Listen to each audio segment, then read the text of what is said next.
Okay, welcome everyone for the Tao Te Ching, chapter by chapter, and today is 13th February. Okay, so we are going to start from chapter 48 and going to 49. So let's start from 48, and then based on our tradition, we start to read your own translation.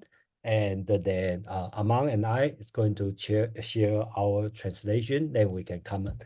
And please keep your comment on specific on the chapter we are talking. And after that, we have a chance to discuss more broader philosophical ideas. So let's start from chapter 48. We have Connie, you want to read your translation?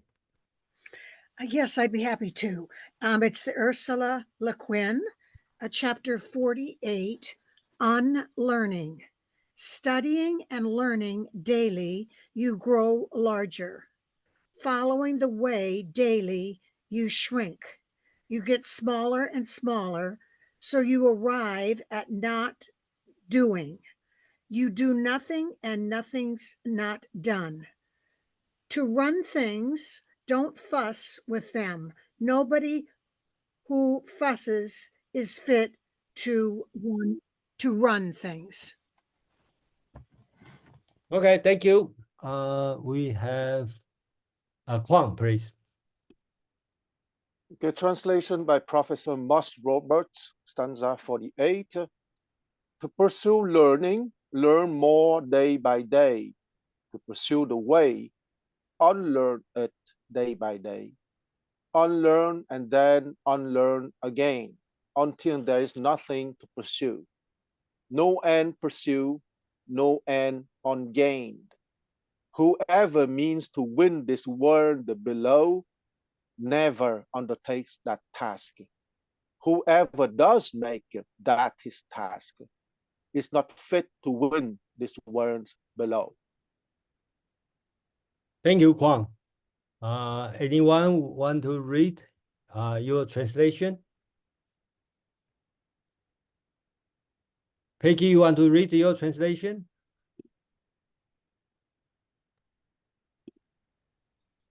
Thank you.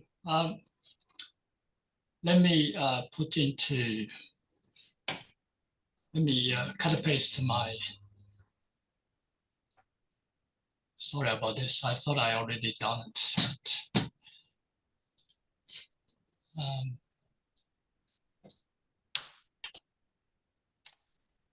Okay. Engaging in study accumulates things daily. Practicing Tao diminishes things daily. Diminishing day by day leads to non-doing. Non-doing leads to nothing left undone. To attain the world, one should not strive. Striving ensures you can never attain the world. Thank you. Thank you. Thank you, folks. I'm back. Does anybody else want to read? Let's wait for Peter to come in. I'm sure Peter also would like to read, but let's go with Paul first. Paul, go ahead. Usually someone reads the Stephen Mitchell, so I'll fill that role right now. Stephen Mitchell. In the pursuit of knowledge, every day something is added. In the practice of the Tao, every day something is dropped. Less and less do you need to force things until finally you arrive at non-action. When nothing is done, nothing is left undone. True mastery can be gained by letting things go their own way. It can't be gained by interfering. Thank you. Thank you, folks. I'm going to ask if I know that Peter usually reads, so let me ask Peter. Yeah, Peter, go ahead. Hi, sorry I'm late. So this is for Giafu Feng and Jane English. In pursuit of learning, every day something is acquired. In pursuit of Tao, every day something is dropped. Less and less is done until non-action is achieved. When nothing is done, nothing is left undone. The world is ruled by letting things take their course. It cannot be ruled by interfering. Thank you. Thank you, Peter. All right, Jason and Amon. Jason, I'll let you share and I'll read from my copy if you like. Just give me a second to exit out of the full screen. There we go. Chapter 48, Process of Decreasing. Pursuing knowledge is a process of increasing daily. Pursuing Tao is a process of decreasing daily. Decreasing and decreasing again until Wu Wei is reached. Practice Wu Wei, but nothing is left undone. Those who gain the world usually do so by not interfering. Interfering is not a way to gain the world. Thank you, Amon. I think this one, first I'd like to mention the sentence, practice Wu Wei, but nothing is left undone. Probably one of the most important message in the entire Tao Te Ching, because we all know Wu Wei, but Wu Wei doesn't mean doing nothing. That means not interfering. So nothing left undone. So you still, the job still finished, but you just practice Wu Wei.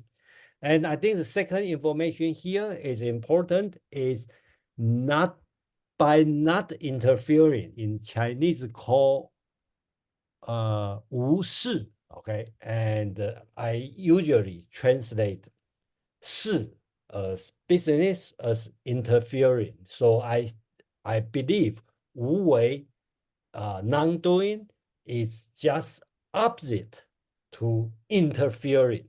So I think that's important. Another important message in this one is so-called the pursuing knowledge and the pursuing Tao. In Chinese, you can see Wei Xue and Wei Dao.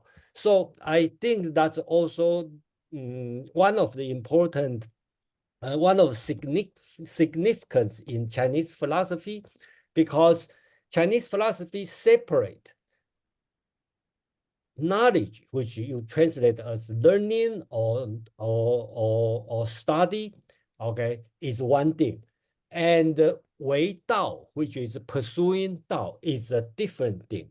So I find out, like, if in the Western philosophy, from time to time, Western philosopher will talk about faith, because how do you deal with God? You need a faith. And the Chinese philosophy hardly talk about faith. I believe one of the reasons is Chinese philosophy separate the knowledge and the Tao, because they are not like study knowledge to a certain point, then you have to face, or you have to jump to another level. Because in this message already tell, study, pursuing knowledge and the pursuing Tao is a different way. And the second part is according to Taoism. This part is very Taoism. Studying, pursuing knowledge is a plus gain, right? You increase, you get more and more knowledge. And the pursuing Tao is a way of decreasing, okay? And how does it decreasing? Of course, not everybody agree, but my understanding of decreasing is simplify. You make things simple and simple until the day become Wu Wei, non-doing. But non-doing is not doing nothing, just not interfering. It's more on, but everything, nothing left undone. I think that's important for this one. And finally, have some minor things about the word 取天下, okay, used twice, okay, 取天下, okay. I think years ago, Among and I has discussed this one, how to translate this word, right? 取 in Chinese means snap. You just quickly take the word. 天下 means the under the heaven, the word. So to me, if we look at the text, this one is very political. basically talking about during that the warring state or the spring and autumn, how to deal with the international business. So you have to use 无为, not interfering, then you can snap the word. And I translate as gain the word. And I to gain what? Gain the power, gain the reputation, or gain the wealth, or anything, right? So I don't know. It doesn't say it, just say gain the word. So that's the translation we are doing. So I think that's it. Amang, you have it, please. Thank you. I will try to be brief. This is an interesting chapter to me. Probably one of the most quintessential chapters of the Tao Te Ching in terms of imparting its most important lesson, which is the limits of conceptualizing, the limits of thinking. I call this the bike riding chapter. And the reason I do is because the story I've sort of had handed down to me is you could be a bike maker. You could know everything about the mechanics of bikes. You could build the best bikes. You could write books on bicycles.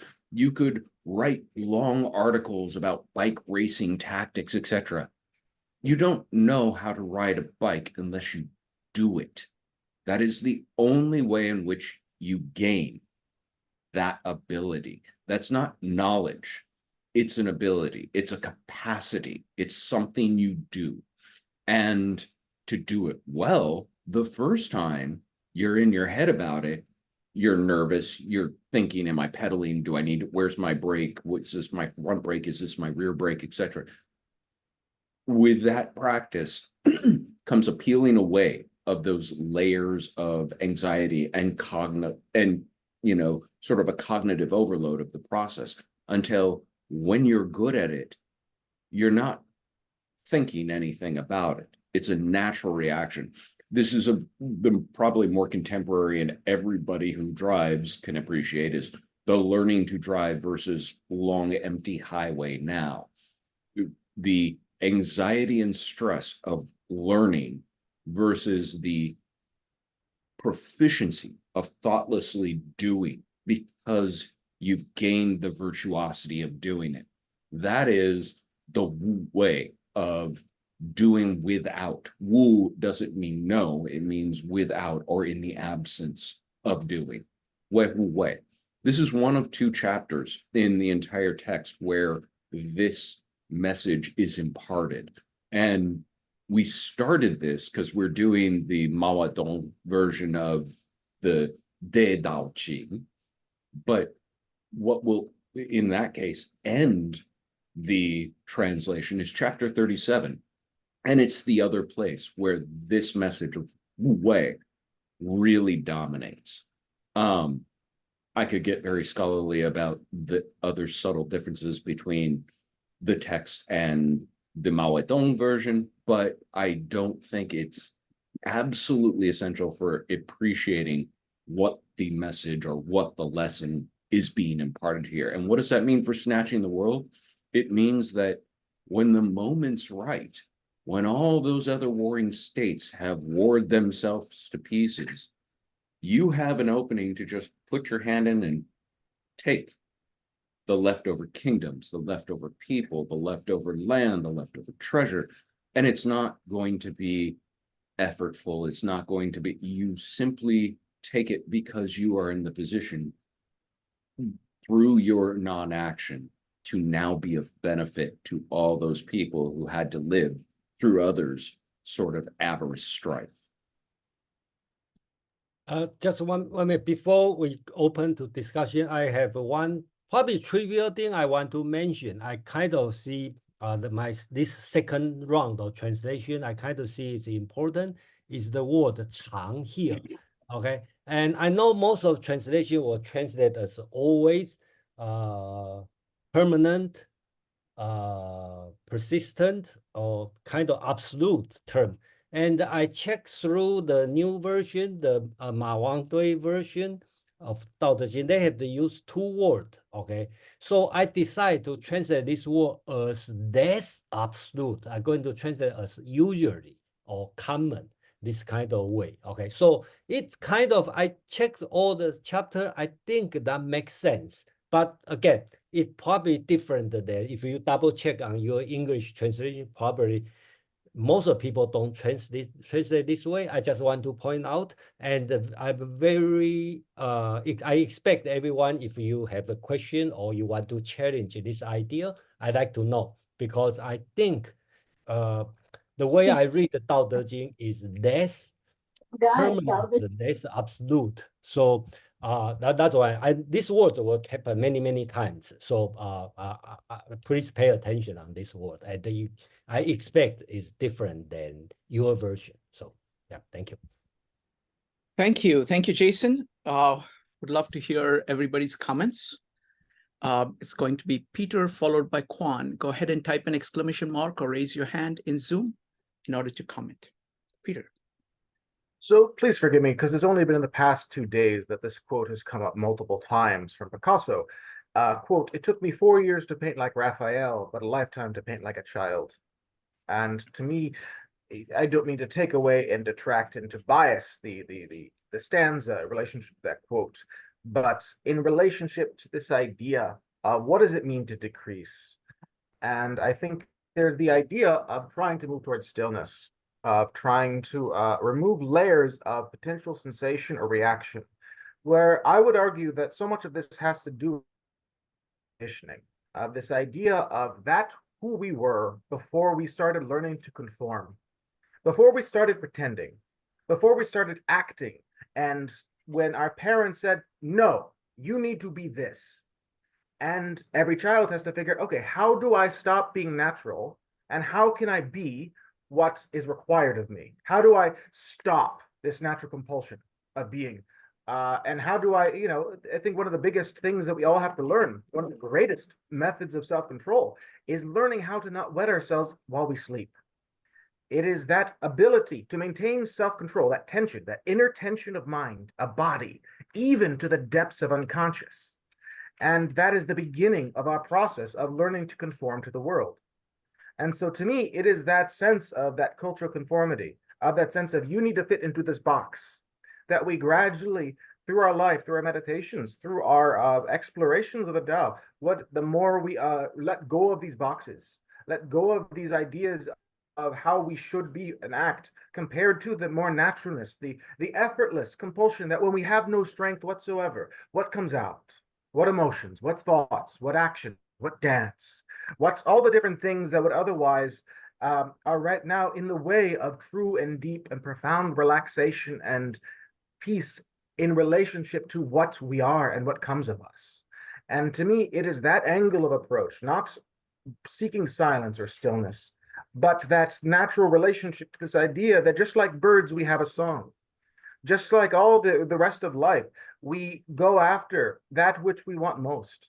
And it is in that relationship that we can ease and lean into the naturalness of our being and accept that the world is doing likewise.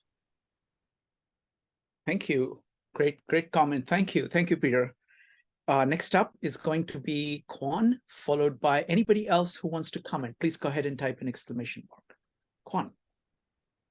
I have a small question before giving my comment. Sure. Jason, you were speaking of the new Ma Wang Tui version. I thought that the Ma Wang Tui was not from 1973 and the Guo Tian was from 1993, meaning 20 years after the Ma Wang Tui.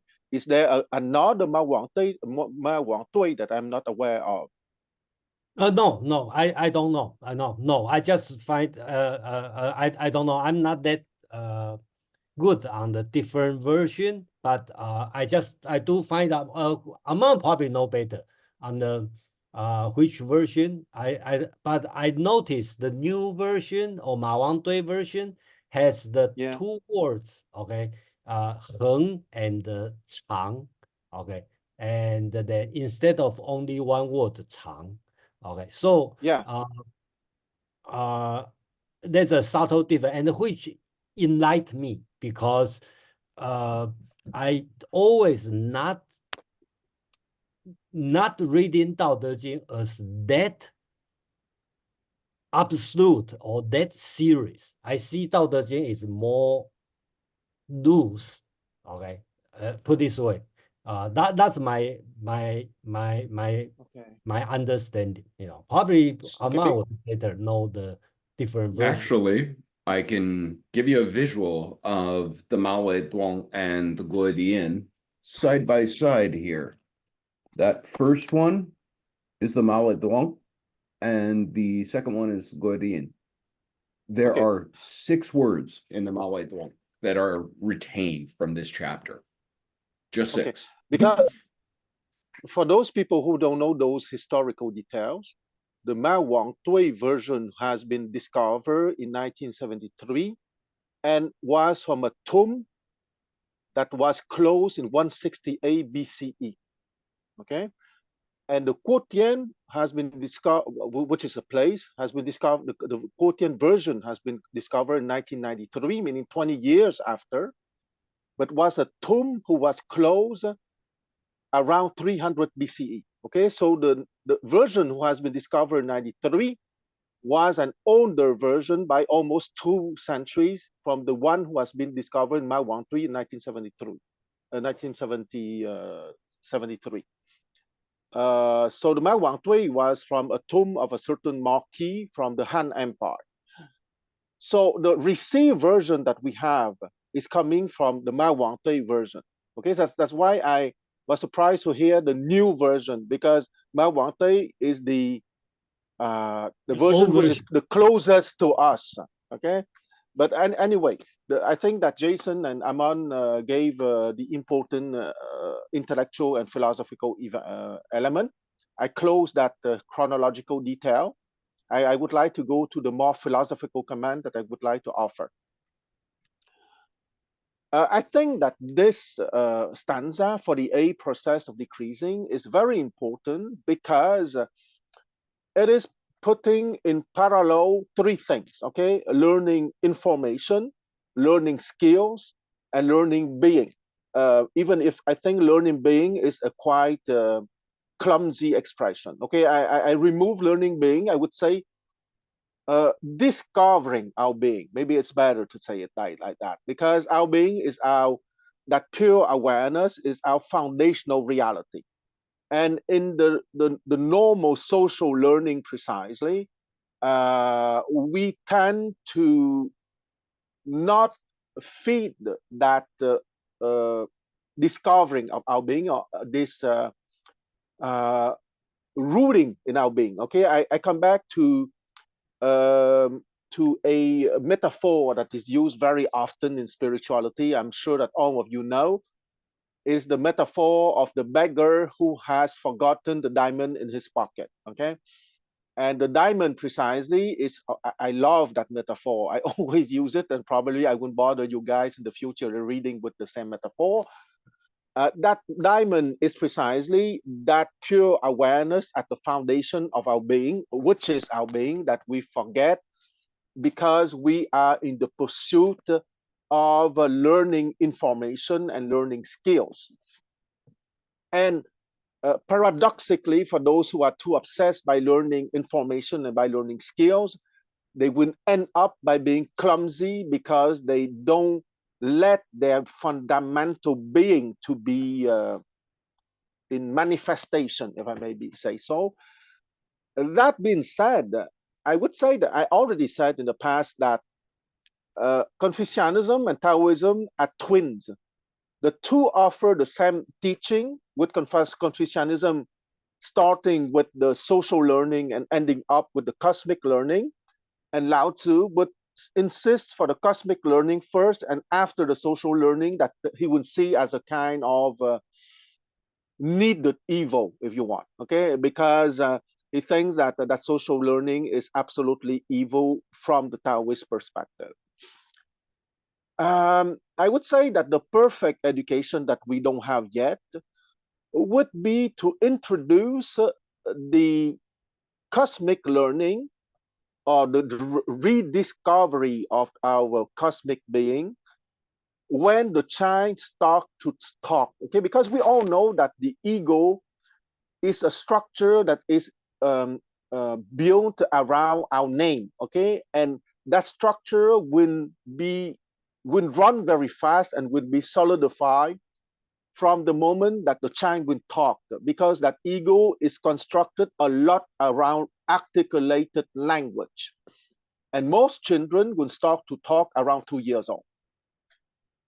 So I would make the hypothesis that one of the ingredients for the perfect civilization, or maybe perfect is it's too big a word, but for a refined or advanced civilization, would be a civilization that would introduce, let's call it simply meditation, around 2 years old, and that would keep on the learning of the infos and the learning of the skill, because I don't think that we have to eliminate the learning of the infos and learning of the skill. On the contrary, I don't think that we have to crush the intellect. We have to develop in a healthy manner the intellect, but at the same time, not letting the intellect have all the place.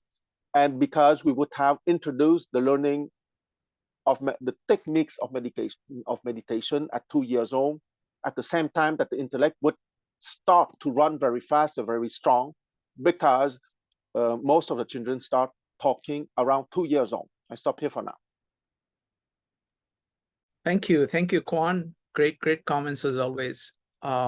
Really appreciate kind of the historical background as well. Next up is going to be Nick, Paul, and Rupali. Nick. Yeah, thanks. I got a question.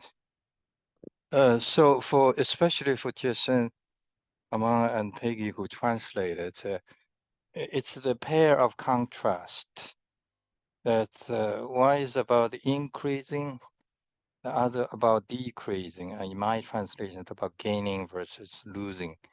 So what is precisely being increased, and what is being precisely decreased in the text before we extrapolate into our various ideas of what is meant by this? Thank you, Nick. Great question. Amon, go ahead. The text says pursuing or gaining or increasing mostly knowledge. And that sounds antithetical to the human experience. All of us attempt to know more, gain more, have more acumen. That's a very human pursuit. I think that is not so veiled a coupling with the idea of knowledge as power. And so the idea of wanting to gain knowledge for the sake of gaining power is also sort of intrinsic to that lie. And if you take it contextually, if these are teachings to a princeling who is going to be entering a warring states period, then to gain seemed to be the name of the game. The only pursuit anyone was doing was trying to gain their neighbor's country's territory and population. And so, although it says to gain knowledge, I think that can be spun to understood everything else that comes with that in that time frame. Thank you, Amon. Jason. Thank you, Amam. I just want to direct the answer on the text. Okay, the word issue is, I agree with Nick. It's very difficult to translate because the gaining, I translate as increasing, some translate as gaining. The word is "yi." Equal means benefit. So I'm looking for the second thing, decreasing. It's opposite. That's 损, that means loss. So I kind of think about translate as gaining and loss, but I think that's too negative. Okay, and that's why I decide to use the word increasing and decreasing, which is more neutral. I have to admit it's not very exact translation, but I have to consider. I don't want pick the words has too much uh, meaning, okay, or negative positive meaning. I try to pick something more neutral. That's the thing. And back to continue from amongst comment. If you think this one is talking to the principle about the politics, it sounds like this. The first sentence, you all know learning knowledge or study is increasing. But do you know to learn Tao is decreasing? It's opposite than what you are studying now. I think that could be the tone. So that's what I'd like to say. Thank you. Thank you. Next up is going to be Paul, Rupali, Yulia, Shrikant, David, and Kwan. Paul, go ahead. Yeah, my question is about, I'm trying to tease apart in my mind whether this definition of one of the words you won't translate, which is Wu Wei, forgive me if I don't say that right, is your decision is because of a translation difficulty from the Chinese, or because the word is sort of like the Tao itself of, if you try to translate it, it cannot be translated. The reason I say it, it can't be spoken with language. The reason I'm saying that is, you said, well, I want everyone, Jason, you said, I want everyone to know that this doesn't mean non-doing. You basically said that. But practically every other translation that we read or that I've ever heard of, I think, translated as non-doing or non-action, which is very similar. And then you said it's the opposite of interfering, which is non-interfering. So is that the translation of it, non-interfering? But then one more thing, Aman brought a different angle in when he gave the two examples that made me think of it as a form of action that's based on a lot of experience based on action and an integration of the cognitive side of the brain. So it's sort of like in the fingers, like a musician when they improvise, And I don't know what word I would use for that, but I would just like to know if you're saying which of these is closest to the Chinese or something along those lines. Thank you, Paul. And I know what David talked about this, because unfortunately one chapter on 38 that turned out like 20 Chinese songs on that. So I apologize, but okay, that if you want to ask me what's the principle I base on 7th century a great Buddhism monk translate Indian text from Sanskrit to Chinese, Xuan Zhang. He has a 5 principle. He said, this 5 thing I'm not going to translate. One is mysticism. Second is have the multi-meaning.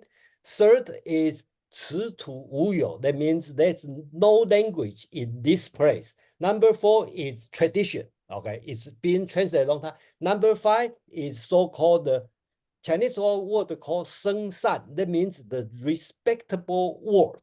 Okay, Wu Wei met to the 5th one because I think it's respectable word. I don't want to translate as just non-doing because it's respectable.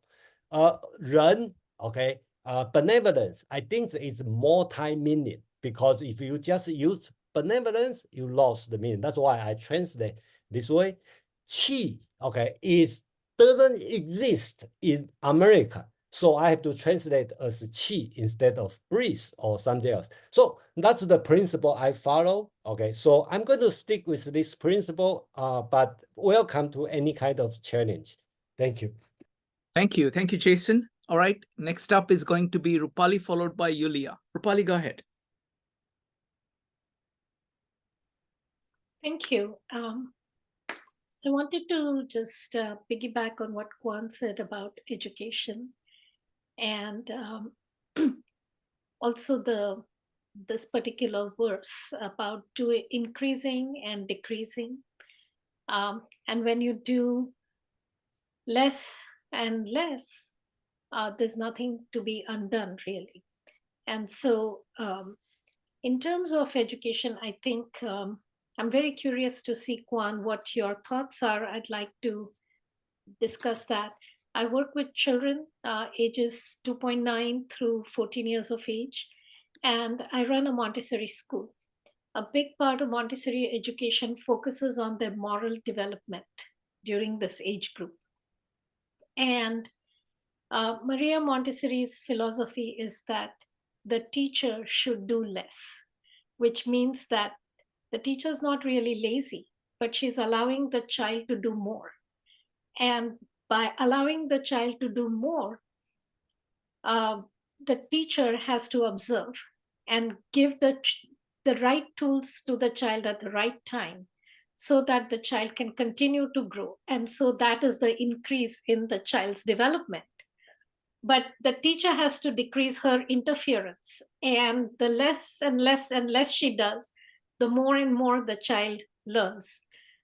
So I really like this verse a lot, because Maria Montessori says that the teacher needs to do less so that there is the increase in the child's output, because the child comes with that potential. And I think that Tao is that potential. And Wu Wei, and maybe I'm just a beginner in this, so I may be incorrect. So pardon me, but I feel that Wu Wei is that Montessori way of doing things where you're not interfering when everything is going well, and you step in only to aid the development of the entity that you're working with. Thank you. Excellent. Thank you. Thank you, Rupali. I think Aman and Jason have comments on it. Aman. Sorry, I did not want to jump the line. I was enjoying this. I wanted to address what Paul was asking about not translating Wu Wei. And I also wanted to address what Rupali was just saying about the idea of applied Wu Wei. Wu is not the same as not or non. It would be closer to without or in the absence of. And so it's a subtle distinction, almost without a difference in the English language, but it's significant that it's the choice of the Tao Te Ching to refer to this form of action, because nothing is left undone, as Wu Wei, as opposed to any other degree of Fei Wei or anything else it could choose to say about it.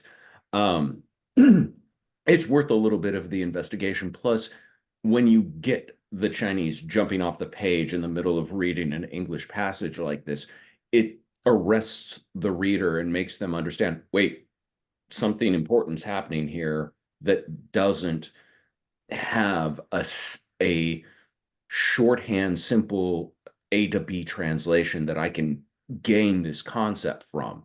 And so it implores a degree of inspection. This type of translation is more demanding on the reader. I will agree with you. Somebody read the Stephen Mitchell, which was the first Tao Te Ching I think I ever read. Also the most castigated in scholarly circles, because he didn't read and write classic Chinese, and he wasn't a Taoist. He was a Zen Buddhist who was inspired to produce it. I think it is an excellent work. It's not what you would call a faithful translation, but it is an excellent interpretation and a good inroad to understanding some of the ideas of Taoism. As to Wu Wei and Rupali, your question about what level of interference, or that is this less interference equaling the sort of virtuosity of action? The bike example is one that is good, but it does sort of make people feel like, okay, so I got to work really hard to get it. Without going too long-winded, my youth was spent with a stepfather who was a big hunter fisherman, and we went fly fishing one year, and I've hated fishing ever since. But fly fishing means you wear waders up to like here, and you stand in a river and you try and outsmart a carp. And if you slip, those waders turn into sails. The current of the river will fill them up and drag you downriver. There is no option here. That is what will happen. Your options are about threefold. You can try and swim upstream. You will die. That is just an absolute non-starter, but it's what everyone tries first. It's their first reaction to gain back the ground they're losing, to increase, to outsmart, outwit, outdo. You could let the current carry you and give a little wave here and a little wave there and hope to guide yourself to a bank of the shore. Rupali, that's kind of what you're describing in the Montessori. But the most Wu Wei thing you could do is just lose the waders. Clip them off, let them go. This solves a bunch of problems. One, your imminent demise. Two, you having to do this again. And three, expending effort either way that was unnecessarily spent. So degrees of Wu Wei could be considered. And some of them are predicated on your knowledge and what a strong swimmer you may be. But ultimately, really appreciating it means investing in the losses that you are loath to first lose. Oh, that was swimmingly beautiful illustration. Thank you so much. Jason, next.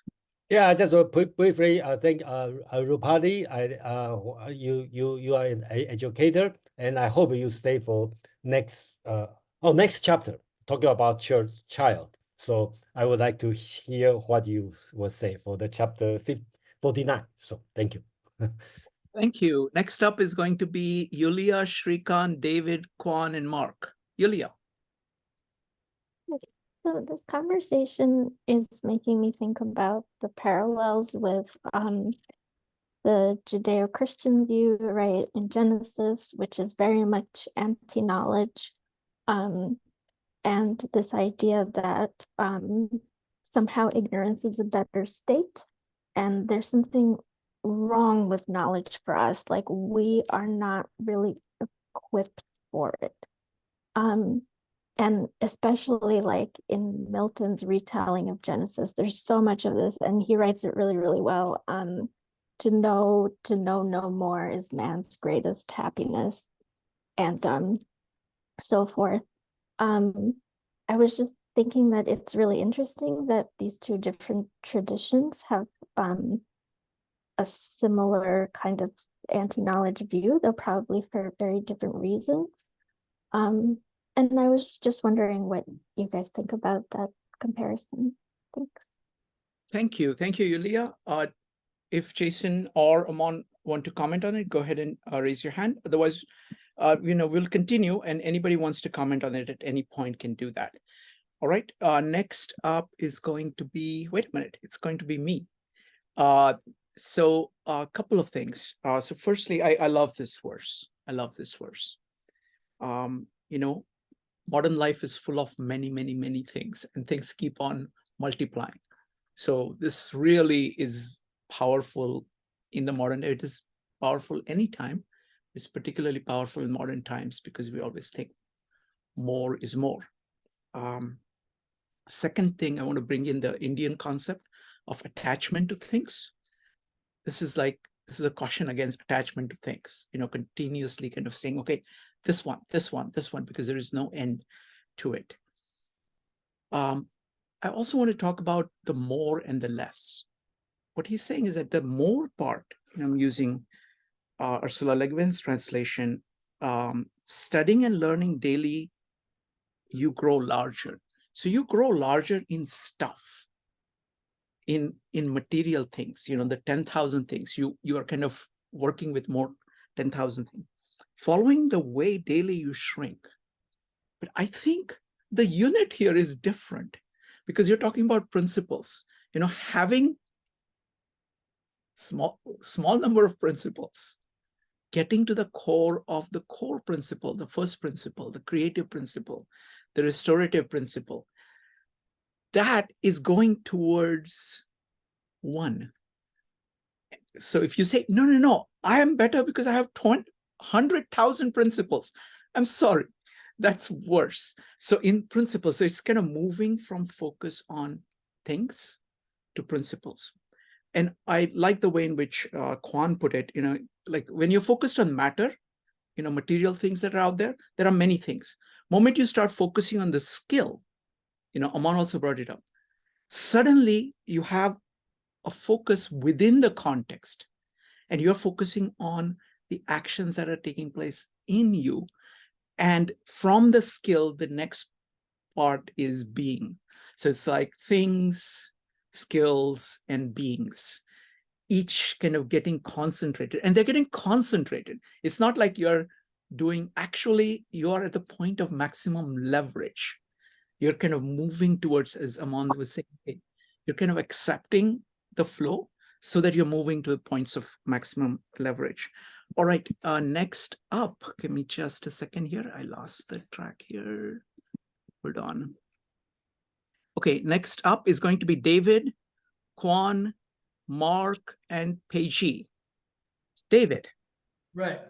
Hi, thanks. This was about, I think, was it Nick? And the question's been discussed, the balance of these first two verses, the lines of the stanza we're looking at. And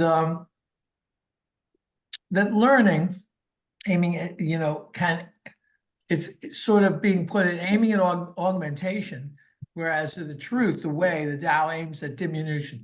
This has been a recurring theme, not said quite in this way, but it's directing us to scale what we do as we do it, not just get swept away with the river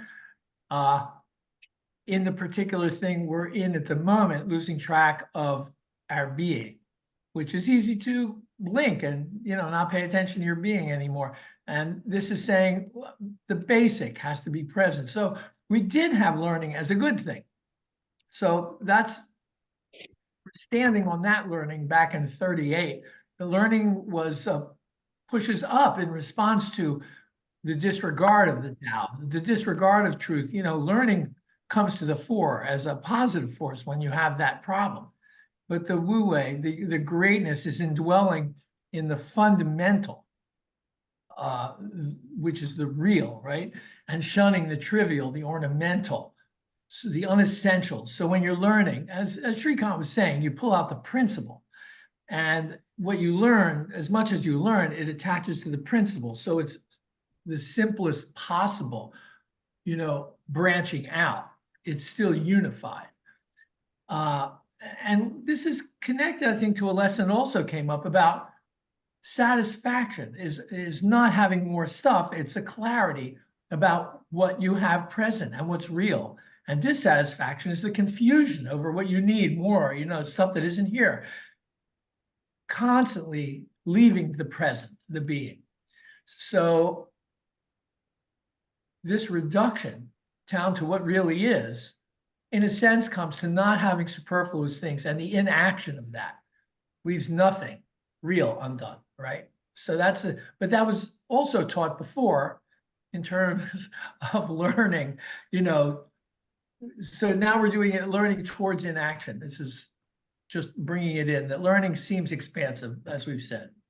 I guess I made a full circle back to what's already been discussed. Thank you, that's all. But this is an everlasting circle. So we've been doing this circle. The nature has been doing the circle. Human beings have been doing the circle. So you're welcome to do the circle. Thank you. Next one is going to be Kwan, Mark, Peiji, and Nalini. Kwan. Okay, so my comment will be on education and a little bit in interaction with what Rupali said, but also what I would want to say from spontaneously. I would use another metaphor coming from Friedrich Nietzsche in also Speak Zarathustra.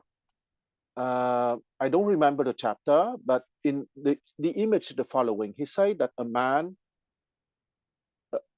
is made into a camel, and that camel needs to transform itself into a lion, and the lion needs to transform itself into a child. Okay, so I think that all of us here understood spontaneously that the camel is the animal, the beast of burden that receive the values, the concept imposed upon him. And the lion would be the person who would enter into rebellion against that. And when that rebellion is successful, well, that person is going back to be a creative child. Okay.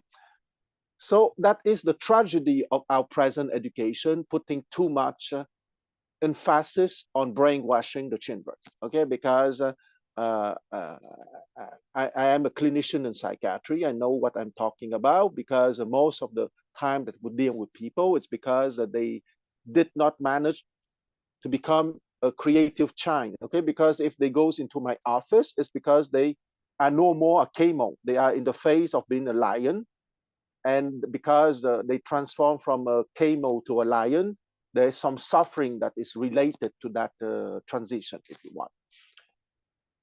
The Montessori school or any education at home, because I has been educated at home for the first 12 years, and I would say that the difference is when you are educated at home for the first 12 years, since the class is much smaller, each child has the space to express his natural being rather than to have to receive the BS that is imposed on him by the society. I'm sorry for having used the expression BS. Then I would say that Maria Montessori is probably a good approach in the sense that I was speaking of the diamond, okay? If the education will make the child discover his diamond at a very early age, ideally at the same time that spoken language, meaning at 2 years old, the master, the creative child will appear first before the burden will be too much. Okay, so that person having a good education and a good training at the same time, because I distinguish between education, which is the process of discovery of that diamond, of your original nature, of your original being, that the Chinese would call the original face, and training, which is learning of information, of social values, of social skills, of technical skills, right? So I think that both are important. I am not of the kind of person that would say that we should forget about the intellect, or we should forget about the information or the social skill. I am not interested to return to prehistorical times. I want science, I want technology, I want glory and splendor, but I also want people to have their diamond, meaning that they would be masters. And here, I think that most of you know the word of the psychiatrist Ian McGilchrist, the master and his emissary. The master is precisely the diamond. The emissary is the intellect. So if the master is there, the intellect can be extremely developed, extremely complex. The intellect will never take over the master. That is what is important. And I think that the translation of that verse, which is extra, first, I want to ask everyone here, I love very much that stanza, but I don't like the translation, okay? Because the translation gives the impression that you have to get rid of the intellect. That's not the case. You have to make the intellect the servant, and you have to be the master. And once you are the master, the intellect can be as big as the universe. It doesn't matter, because it will be your being that would be at the center. And that is exactly, I think, the education of the Montessori school or any private education at home. The child will never be a camel. He will be a normal creative child that will become a normal creative teenager, a normal creative young man or young woman, and a normal creative grown-up person. I stop here. Thank you, Quan. Great points. And I think Montessori school, if I wanted to summarize it in terms of this, is that they let the child be a child instead of first turning them into camels, because they need to learn a whole bunch of things and take in a whole bunch of things. And then they have to become a lion in order to kind of gain back their life, because lion is about saying the sacred no. of saying there's something wrong here. You don't know what it is, but saying no. And then the child is again saying yes. But the child was saying yes right in the beginning, and you didn't have to go through that. So wonderful. Thank you. Next, Jason has a comment, and then we'll go to quick comment. For some reason, everybody talk about education, but let's save it for next chapter, because next chapter we'll talk about child. And the 55 also have a chapter, probably next week or 2 weeks from now. We have a lot of children thing to talk. If you are interested in education or the metaphor of the camel lion child, that's a good time to talk about. Thank you. Sounds good. Thanks, Jason. Mark next. Mark.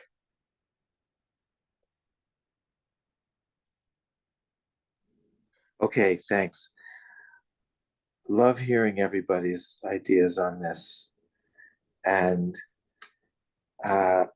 one thing that was echoing with me was, Quan, what you had said earlier about how we can enrich society if we teach kids how to meditate around the time when their knowledge machine is really kicking in. And would that make them more balanced? And maybe, do you mean also because they may know how to meditate initially, we just have to prevent them from forgetting it? And I agree with you there. And my question about the chapter here is, because there's a distinction between learning and the Tao, I know that we've characterized day, the day of Tao Te Ching, as a state of conscious mind. And this is from Pai Ji, from you, as self-awareness. And I'm wondering how closely we should associate the day with this learning. And then we're given the contrast of the learning and the Tao. So are the Tao and the day exhaustive, in a sense, in terms of ways of approaching the world? And do they represent perhaps the bottom of the trigram versus the upper half of the trigram? I'm not sure, because Quan, I know that you've been integrating that as well. So there's my question. Thank you. Amon, go ahead. I would say almost by definition, the Tao is exhaustive.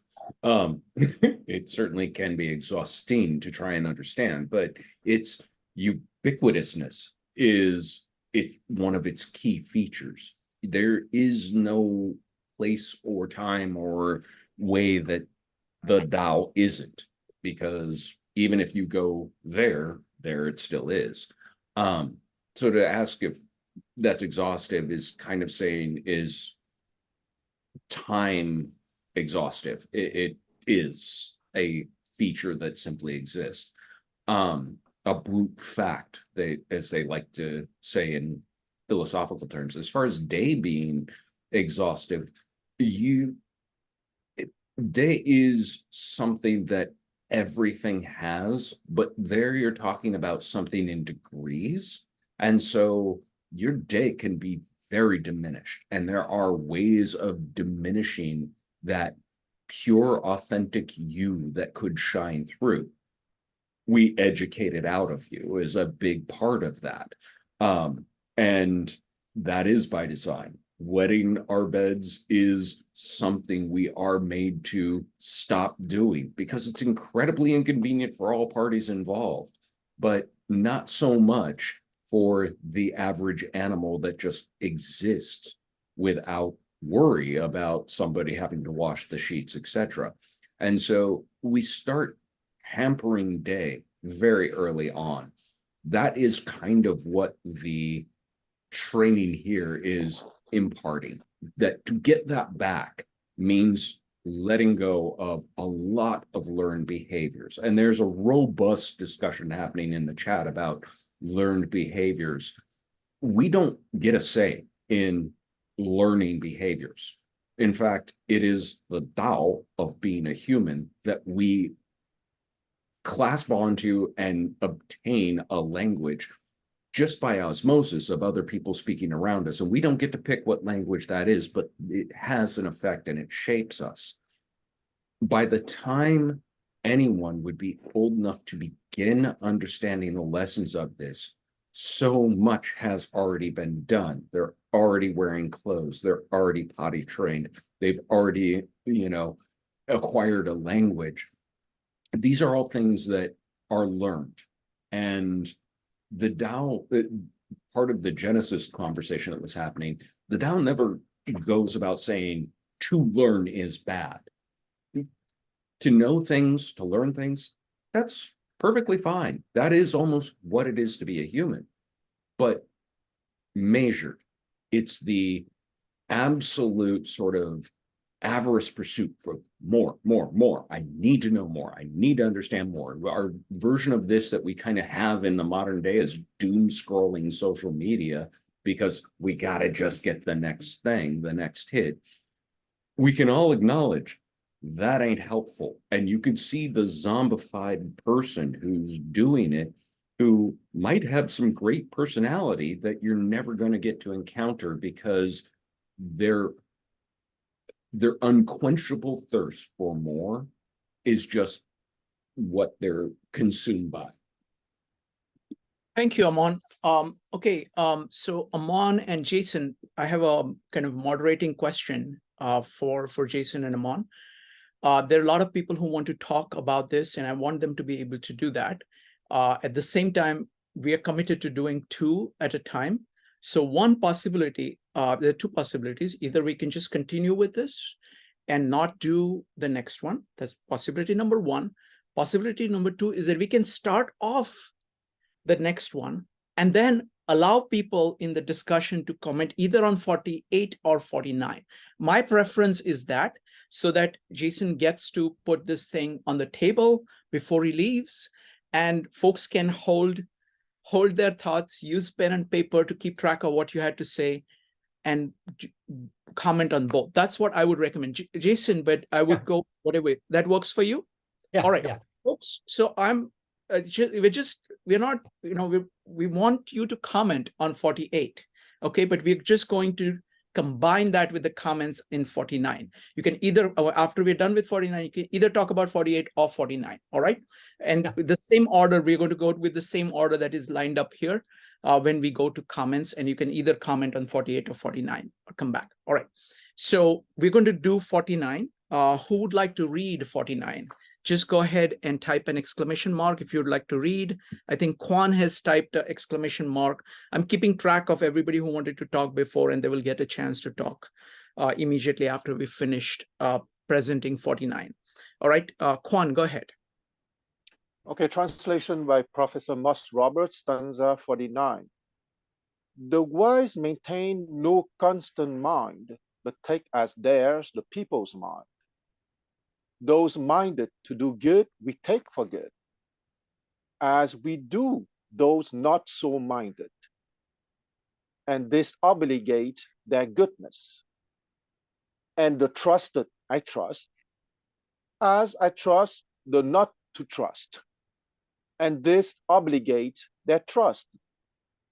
In the world, the wise man stands all enfolding, all accepting, no longer apart from the world, nor above. The people lend him their eyes and their ears. The wise man cradles them like babies. Thank you, Kwan. Next up is Brian and Penny.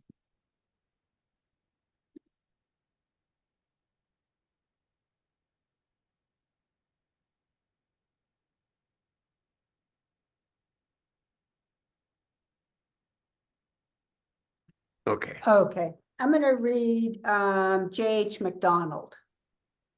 The master has no mind of her own.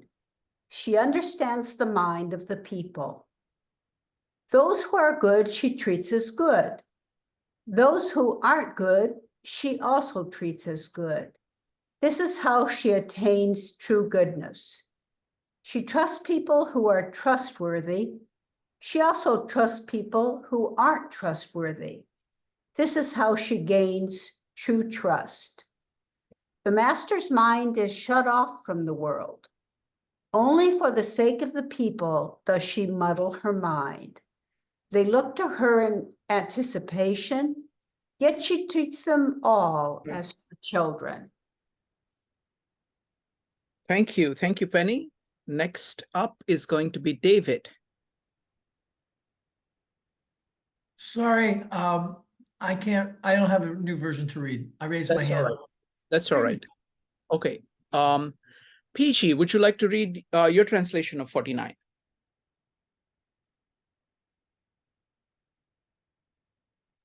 Okay, thank you. Sages have no mind of their own, taking people's concern as their own. They are kind to the kind, they are kind to the unkind, for there is kindness. They are faithful to the faith believers, and they are faithful to the non-believers, for there is faithfulness. Sages remain tranquil and accepting in the world, equivocating their minds for the world. People are attentive with eyes and ears wide open. Sages make them become children again. Thank you. Thank you. Thank you, Peiji.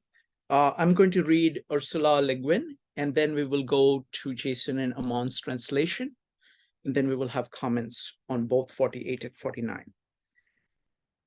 The wise have no mind of their own, finding it in the minds of ordinary people. They are good to good people, and they're good to bad people. Power is goodness. They trust people of good faith, and they trust people of bad faith. Power is trust. They mingle their life with the world. They mix their mind up with the world. Ordinary people look after them. Wise souls are children. Jason and Amon. Jason, I'll let you share, and I will read from my copy. Chapter 49, Day of Goodness. The sage always, usually, has nothing in their bosom. His bosom is the bosom of all people. For those who are good, I am good to them. For those who are not good, I'm also good to them. This is the day of goodness. For those who are trustworthy, I trust them. For those who are not trustworthy, I also trust them. This is the day of trustworthiness. When there is a sage in the world, he blurs his bosom in order not to disturb people. All people focus their eyes and ears, their own business. The sage treats all of them as children. Thank you, Amon. I think Amon pick a very good word. I like it. Bosom. Okay, because most translation translated as mind, but Chinese 心 means the heart. So so usually a lot of academic translate as a heart mind or my heart.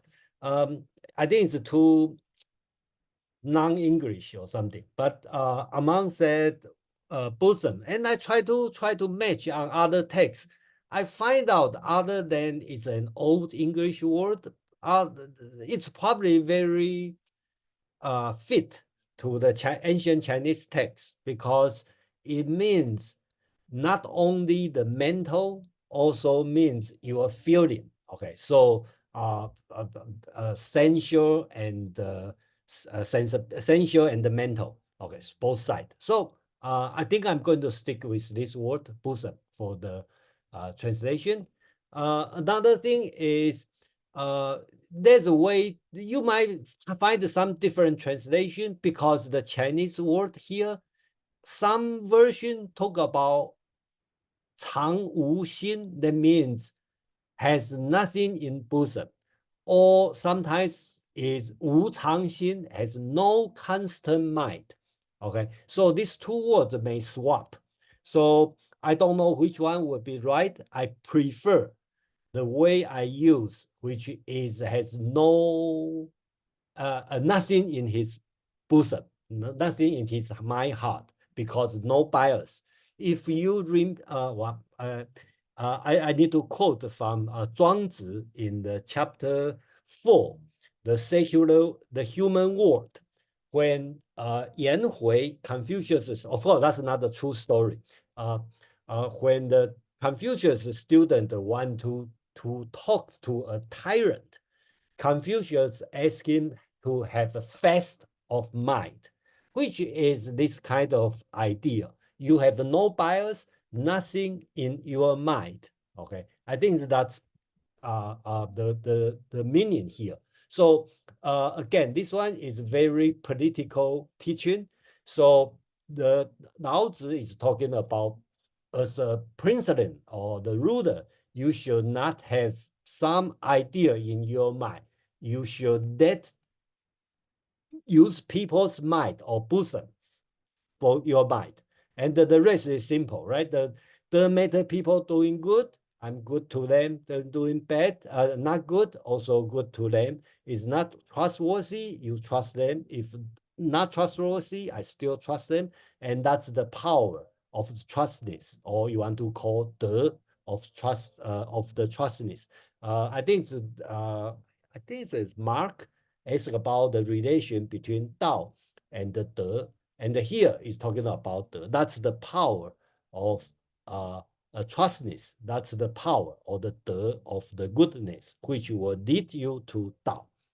Finally, when there is a sage in the world, 欣欣然, so basically he want to hide. In another way, he want to blur his mind, his bosom. Okay, and the last two sentences would be, you probably will see many different kind of translation. It really depends on how you read the Chinese. The Chinese read 百姓皆注其耳目, ear and eye, focus ear and eye. For all the people, focus ear and eye. So what that means, some people, some translator, or including Chinese or English, may see this one as looking at the sage, right? Focus, listen to what the sage said, okay? All you can say is focus on your own business, which is opposite, right? So I would prefer the interpretation of all the people are focused on their own business, okay? And then the sage will treat them as children, okay? Remember, it's not baby. Hai is not baby, it's a child, toddler. So a lot of translation will say the sage will make them to child again or baby again.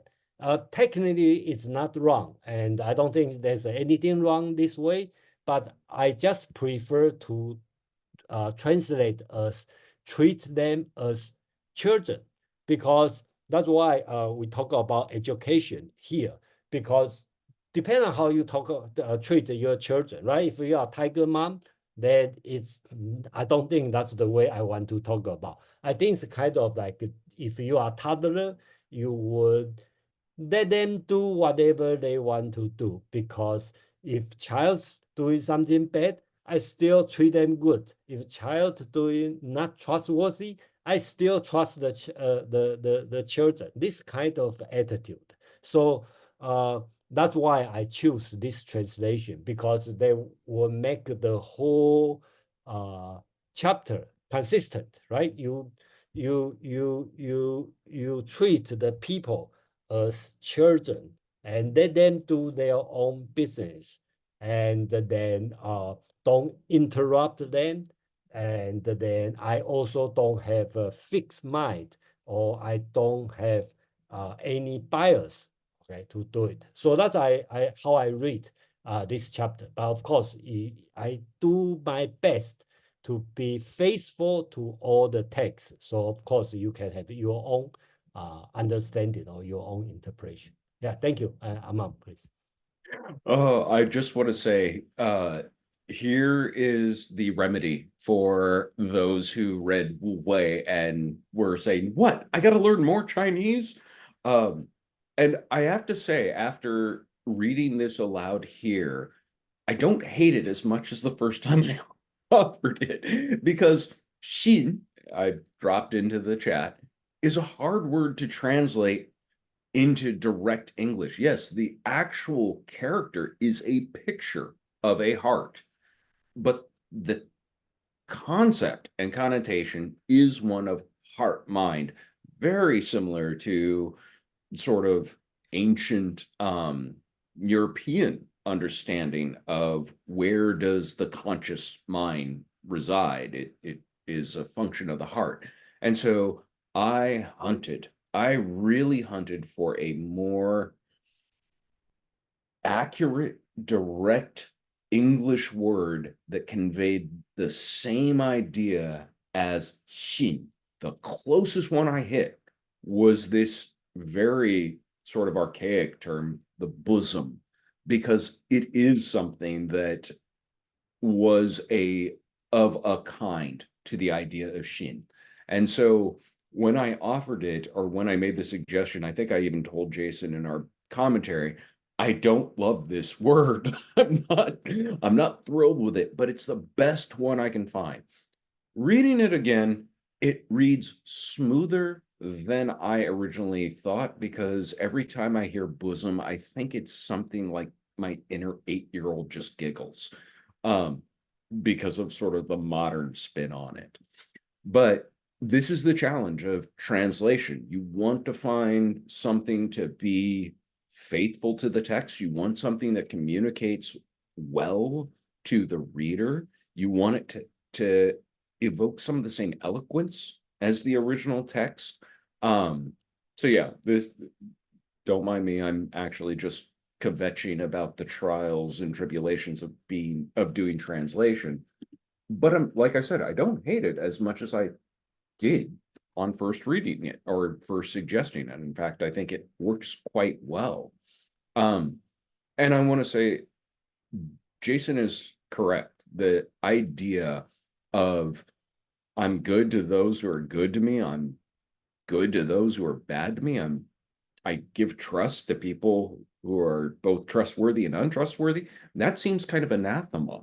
Those are earned qualities. And what you're reading here is, no, they're not earned. They're a feature of human beings that we can give wholeheartedly without demanding someone else earned it. There is an elimination of what we perceive of as dichotomies and what the Taoists would say are false dichotomies: trustworthy, untrustworthy, good, not good to me. These are false binary options, and those false binaries are the traps that our nature is so prone to cling to. A lot of the discussion that was happening in the chat was around this sort of binary: to murder or not to murder. That is the question. To indulge or to abstain. That is the question. There's another option, which is find the way that isn't either or. Maybe there is, in fact, a way that is not always either or in every case. Granted, in every case, I am not allowed to kill people in the grocery store who park their cart in the middle of the aisle. That is an impulse I am still struggling with every time I grocery shop, because you can just slide that sideways. I don't get road rage, I get shopping cart rage. But I accept my shopping cart rage as a feature of what's going to happen when I go grocery shopping. And knowing it ahead of time, I can take a few breaths, go in there, indulge in my homicidal impulses when they hit me, and leave knowing that, yeah, I probably did the right thing. I've struck the balance between feeling this way, acknowledging this, doing it, and still getting home to feed my family, which is the whole point of going to the grocery store in the first place. Thank you, Amon. All right, So we're going to go with the order that we had before. Jason, just 1 minute. Yes, please. Yes, I'm sorry, I have to leave in 1 minute. Yes, so please. thank you. But before that, I have find out one thing what could be trivial, but as a translator, become important to me is I translate as not to disturb. I don't see probably no other people translate this way. The reason is this, because this funny word, 星星, okay, that means the bird's feather, which is, you look at bird's feather, it's a smooth. It's only go one direction. It cannot go the other direction. So that means the person is following, okay, instead of disturb. Okay, if you picture the bird's feather, okay, you only can, if you want to stroke, right, only one direction, not the other direction. I think that's what it meant. So that's why I translate like not disturb the people. Okay, so could be trivial, but if you notice the difference, that's why I use this word. Anyway, thank you. Thank you, Jason. Just one quick comment on the use of the bosom. I think that that's a perfect translation, because really what it is trying to get at is the core of your being. And if you want to express core of your being in something which is physical, I think the gesture that you did like this, right? I mean, that actually captures it very well. So thank you. All right. So we're going to go with the approximate order that we had right in the beginning. Folks, feel free to comment either on 48 or 49. And so we're going to go with Nalini, Rupali, David, Peter, Kwan, and then Peji will give his commentary on 48 and 49. And then we'll continue, of course. So Nalini, go ahead. Hi, everyone. Thank you, first of all. I'm really enjoying this session very much. I was going to talk about 48, but first I'm going to touch upon the 49. And Aman, thank you. Thank you so much for using the term bosom. It actually brought tears to my eyes. I think of the sage with the bosom, which is full of warmth and love and affection without any bias, who would hold you and embrace you. That's how I felt. It was very, very warm. That's what brings to my mind. And coming to 48, I think I touched upon it last time. And it's, again, the same thing about the knowledge, gaining knowledge. But I believe some of you, and also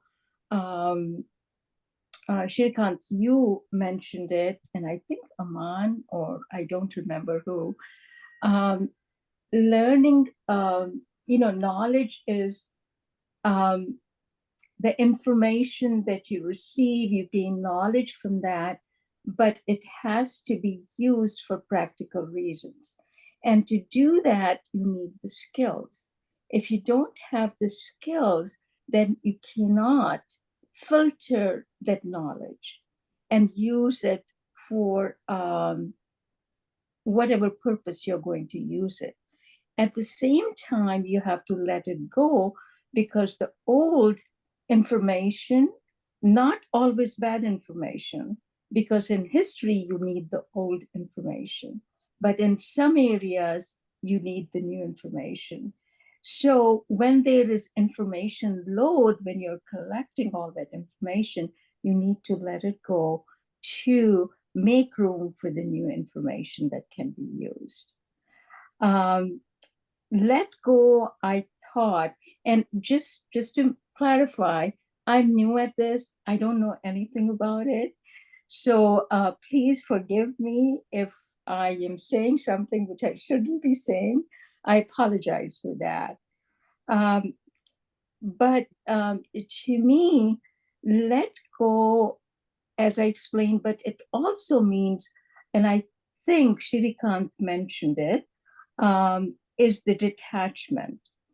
It does not mean indifference, but just detachment where you can grab something new if you don't need. And the detachment can be to the materialistic things as well as to the knowledge that you have gained.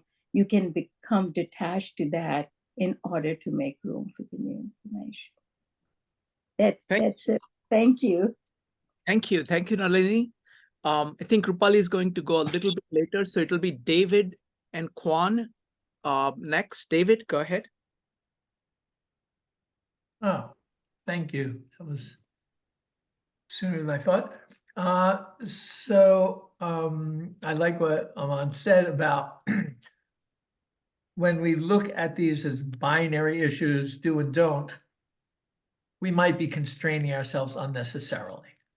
I think that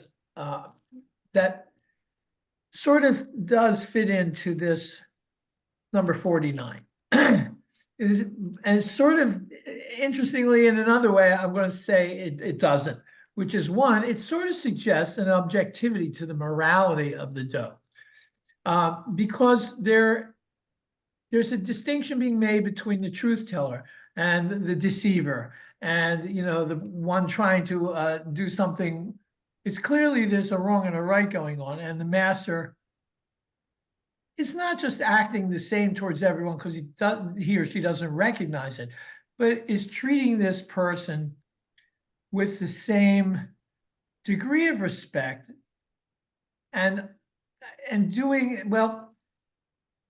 So I think there's an underlying idea that there is a do and a don't going on, and the master sees it, first of all, but is not taking the do and don't attitude, which is, I see what you're doing wrong, don't do that. It's not a turn and opposition by the master, but it's sort of that bending in the direction that is already being put into effect by the ill doer, the ill wisher, the one who's actually transgressing.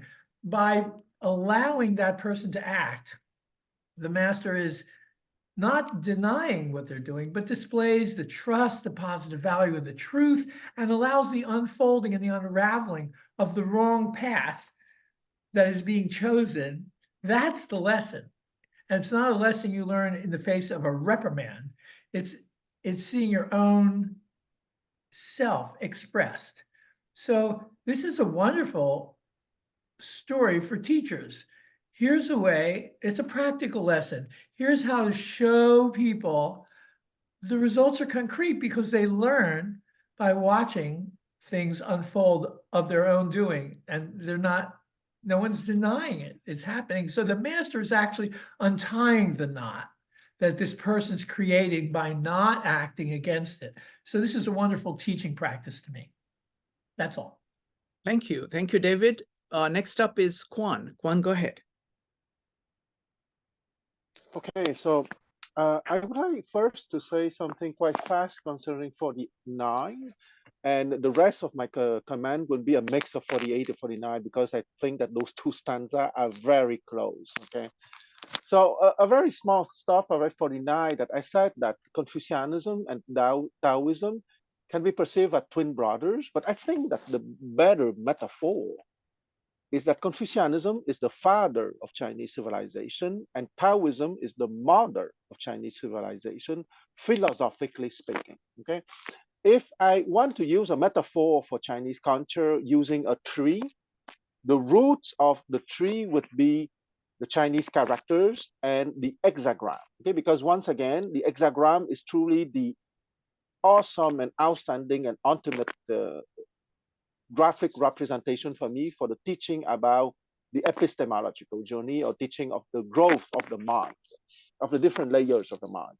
And the trunk would be precisely Taoism and Confucianism, the mother and the father. And from that trunk, you have different branches, okay? The school of the agriculture, of the logicians, of the mathematicians, the Guanzi, the Mozi, the Hanfeizi, the legalist, the foreign contribution like the outstanding legacy of Buddhism, etc., etc.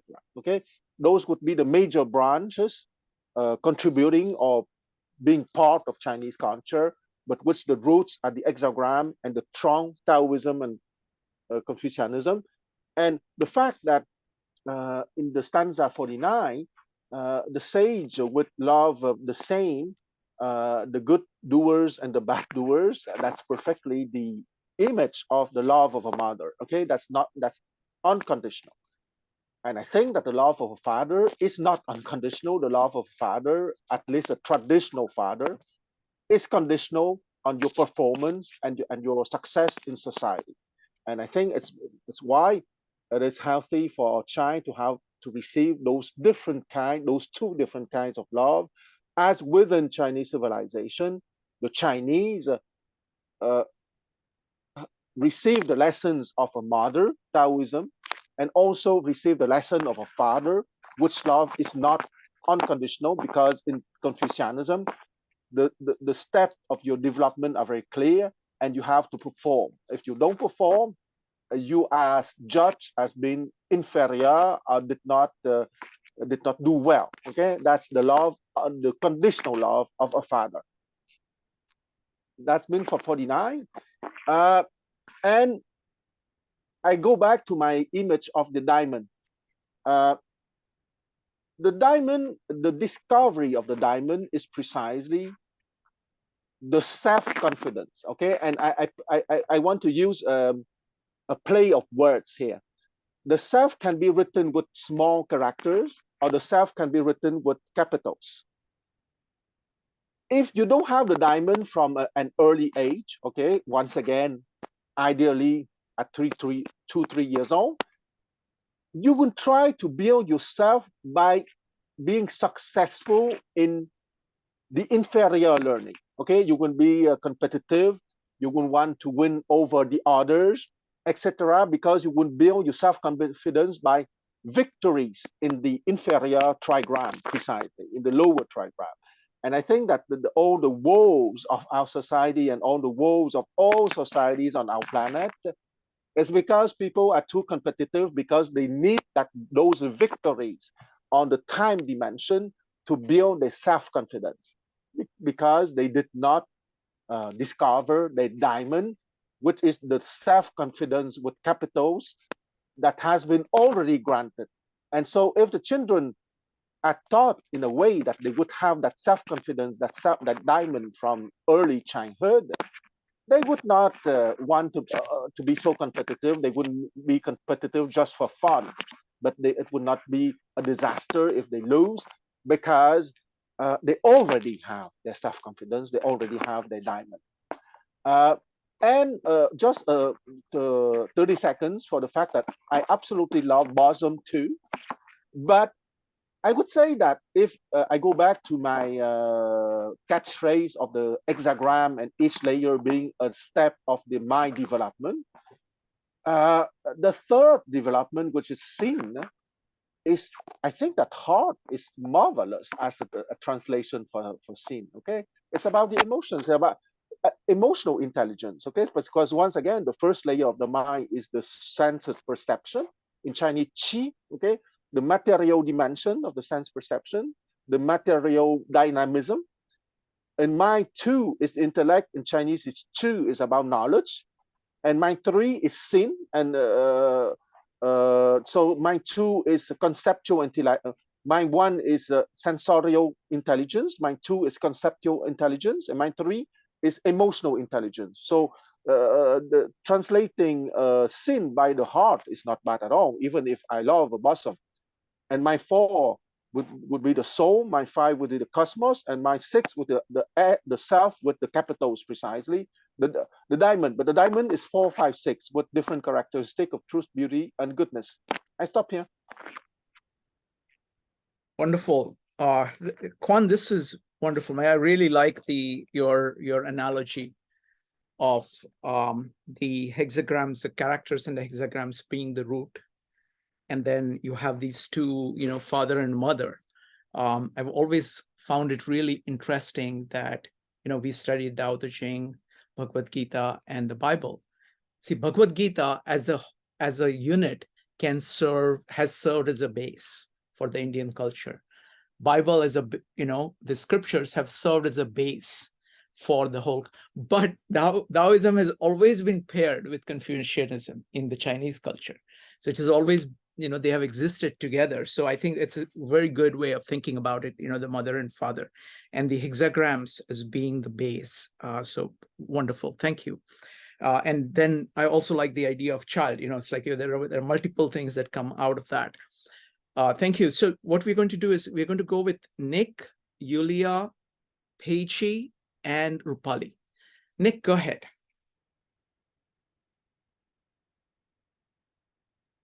Yeah, thanks. I'll just pick up the last point by Quan, also discussed by many, on the translation of bosom. And, Aman clearly is a very, very valiant effort to try to translate that. But let me share a slight different perspective in a reverse way. When the Chinese tried earlier to translate the Western philosophy into Chinese, and they started with the English version, and they were having trouble with the German, the concept of this heart. And then sooner or later, they realized the German word was actually Gemüt.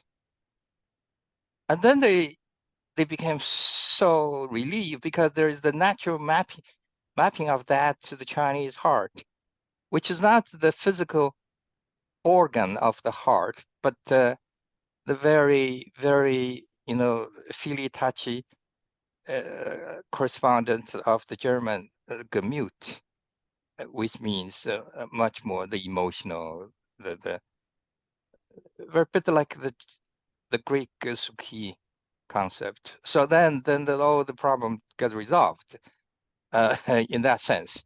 So what I'm trying to say here is that I think it's lack of the lack of the unique mapping between the Chinese conceptualization of heart with the English terms it merely indicates the different ways of thinking.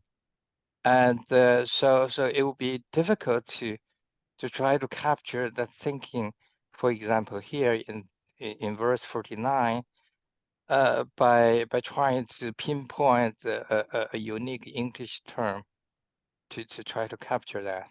Yeah. Thank you, Nick. Great point. I'm going to I do have a comment on it, but let's go with Aman first. Aman, go ahead. I just wanted to actually bolster Nick's comment. I offered that option very, very reluctantly. I struggled with what was I going to make the suggestion, because it's not a perfect translation. It's just the nearest I could find in English. Thank you, Aman. I just wanted to say is that actually this effort of trying to translate from one language to another, with all its struggles, all its difficulties, all its seeming incompleteness, are the way in which you can really interface with another culture, because it makes you think of what are the different connotations of it. Because it's not about just denotations, it is about all the connotations, and each word in each language is carrying with it so much of the context of that civilization, of the way of thinking, that your attempt to try to get it in another language itself is tremendously enriching. Thank you. Let's go with Yulia and then Dawn, because she has not spoken yet. So Yulia, Dawn, and then Peichi and Rupali. Yulia. Quick question, Quan, I'm sorry, I know you've said this a bunch of times, but by diamond, you mean consciousness? Yes, for me, the diamond is pure consciousness, is Pure being, consciousness. okay? Yes, so once again, I want to repeat the metaphor. The beggars who forgot that he has a diamond in his pocket, okay? So that's the metaphor I love the most for the spiritual journey or the epistemological journey. that you have to remember that you have the diamond in your pocket. Mhm. Thanks. Thank you. Next up is Dawn and then Peachy. Dawn. I'm interested in the practical application of the chapter. The way I'm understanding this number, chapter 49, is one should be blind when they help another person, whether it's heart, mind, bosom, whatever.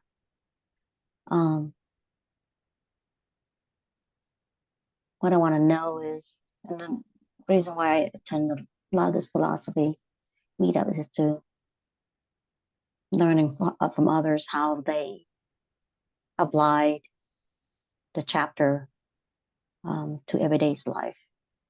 It is a challenge to be blind to others because of my biases. So I like to learn from others how they practice this philosophy. Thank you. Amon, would you like to address that? I don't want to put you on a spot, but if you would No, like. that's perfectly fine. Yeah, I will say this a little polemically. Taoists don't convert because Taoists recognize Taoism is hard. Therefore, they often will discourage and actually encourage people, go play with Confucianism, go do something that'll give you clear and concise boundaries and rules. This is not an easy thing to necessarily always do. The tongue-in-cheek example I gave in the chat was that I lecture to students who are paying attention, and I lecture to students who are on their phones or sleeping in class, one and the same. I don't necessarily call out the student who doesn't appear to be paying attention, only because that doesn't serve anybody. So that's a practical example of applying this in practice, but it is hard because it means I'm letting them have enough rope to hang themselves. I'm giving them the opportunity that they may fall short come, time to respond or time to quiz them.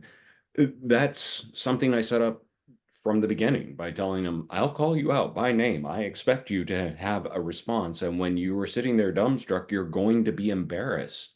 And hopefully your embarrassment makes you want to do this differently. But then we go through and I don't try and browbeat them into being a better student, because I can't make you be something you are not. That is a hard lesson for an educator because that's almost the definition of what you're trying to do in the job. So you're reconciling this pursuit with the appreciation of the limits of your power. That is part of how this goes. The other thing is the sort of magnanimity when it gets near finals time and I get to see the best and worst students at office hours. And when you see the worst ones, it's because they're failing and they want to know if they have an escape route. I always try and let them know when there's an escape route, how that escape route works. I lay it out for them without malice or, comeuppance or I told you so, because that doesn't help in that circumstance. There are other examples of this, and probably the one more people can relate to. If you have children, you have had to trust a child who has not earned your trust. Every child has lied to their parent at one point or another. And then you have to give that trust back. You have to be kind to them, even when you want to strangle them. And if you haven't had a child, if you can reflect back on being a child of your parents, you can think, well, yeah, I definitely gave some undeserved, grief to them and got some undeserved, hopefully got some undeserved kindness from them. Hopefully that is true for everybody. I recognize that it's not absolute, but it's hard. It is very hard because the impulse may be to throttle. The impulse may be to verbally lambaste somebody. Those are things that the sage muddies their bosom. They muddy the waters of their own sort of impulse with the detritus of the other in order to obscure that desire and recognize, okay, this is who and where you are now. Let's go from there. And I will be as kind, as fair, and as, non-withholding as I am able to be. That would be the best practical examples I could give right off the top of my head. Thank you. Thank you, Amon. All right, Peji, thank you for being so patient. So it'll be Peji talking about 48 and 49, and then Rupali has a very interesting piece. So let's go with Peji first. Peji, go ahead. Thank you. The verse 48 is very short and succinct. And as usual, the less words seems to convey the contents more and more clearer. All the lines are really interconnected. And the first two lines really talking about engaging intellect versus engaging Tao, which is the awareness. They are really in a contrast. When you study, you're learning the knowledge and you engage in your intellect and you increase your knowledge daily.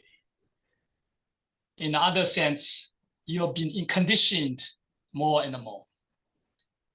By practicing Tao, you diminishing daily. Now here, diminishing, Nick asked what exactly increasing and decreasing? Well, the knowledge is one, in the narrative, because that's what the first line is infer. And why practicing Tao will decrease? How do you, the practicing Tao is by Wu Wei. That's why the Wu Wei come in place. There is only way you can practice Tao is by Wu Wei, non-doing, because you really don't need to do anything to practice Tao or practicing Tao, because you are the Tao in essence. When you stop anything, your awareness comes in play, and you are with the Tao. And when you are with the Tao, you will have less hindrance because you're already with the Tao. Gradually, you sort of used to that. You always tap to your awareness rather than your intellect, right? Because the knowledge is like a cloud. It can be a hindrance to your connection to the awareness, to the Tao. So these two are very much connected. So the next line about Wu Wei is because how to practice Tao is by doing nothing. Now here, again, I want to emphasize again, non-doing or Wu Wei is really means the original word Wei is really talking about the purpose for doing something. It's not a laborer doing something, acting. It's the people in the high office. Their action is involving motivation. And it is the word for them in relation to the action they do that is also always involving motivation. So you can understand now doing is no mental effort, no mind doing. This mind is talking about the brain, the engaging intellect. So the next one is about the language it use. Usually the interested by the rulers because they are interested to expand their territory, right? They want to take up the world. So the author used the similar language about the gaining or taking or attain, this sort of language. But the action of that, winning over the world is not by violence, not by force, but rather make others aware and attractive. What you are doing is so profound, and the world under your rule is all peaceful, and the people are rich, content, and this sort of thing. He's encouraged the rulers to practice, and if you do wish to increase your influence of sphere of influence, and win the legacy from other kingdoms, and let them to automatically ask to join you, to be ruled by you, this sort of thing. So the language is a little bit towards the what the ruler wish to hear. But like what the following verse was talking about, the sages, the author himself, really not attached to any doctrine. Like 49, the key word to me is the faith, being faithful. That's what the sage has. That's why the sage have no mind of his own. He doesn't need a mind. His mind is the analytical mind, or any mind attached to any doctrine, because he knows he has awareness, the Tao. He have a complete trust or faith in himself, in others. And that's why he acted the way he did. The last line, indeed, that there are two ways of describing, either treating others all like children, or make them children. Because the original text is really, if you translate directly word for word, is sages make everyone childrenize. The word children is being used as a verb.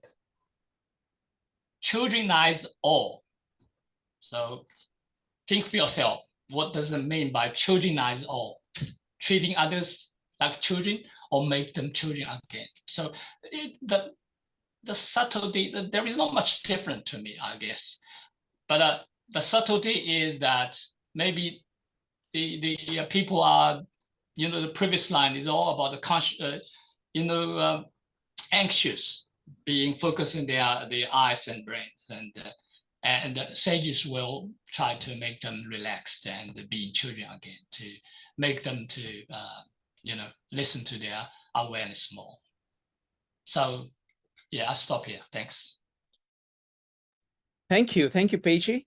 Appreciate that. Thank you. Always great. Rupali, you had something. Yes. So I wanted to go back to intellect and the nature that we have within us. And I was reminded of Louis Sullivan's autobiography of an idea, where he talks about the intellect and the instinct. He says, the living relationship of intellect and instinct has far too long been overlooked. For intellect is recent and neuter and unstable in itself, while instinct is primordial and procreant. It is a power so vast, so fathomless, so omnipresent that we ignore it. For it is the vast power of all time that sleeps and dreams. It is the power within whose dream we dream.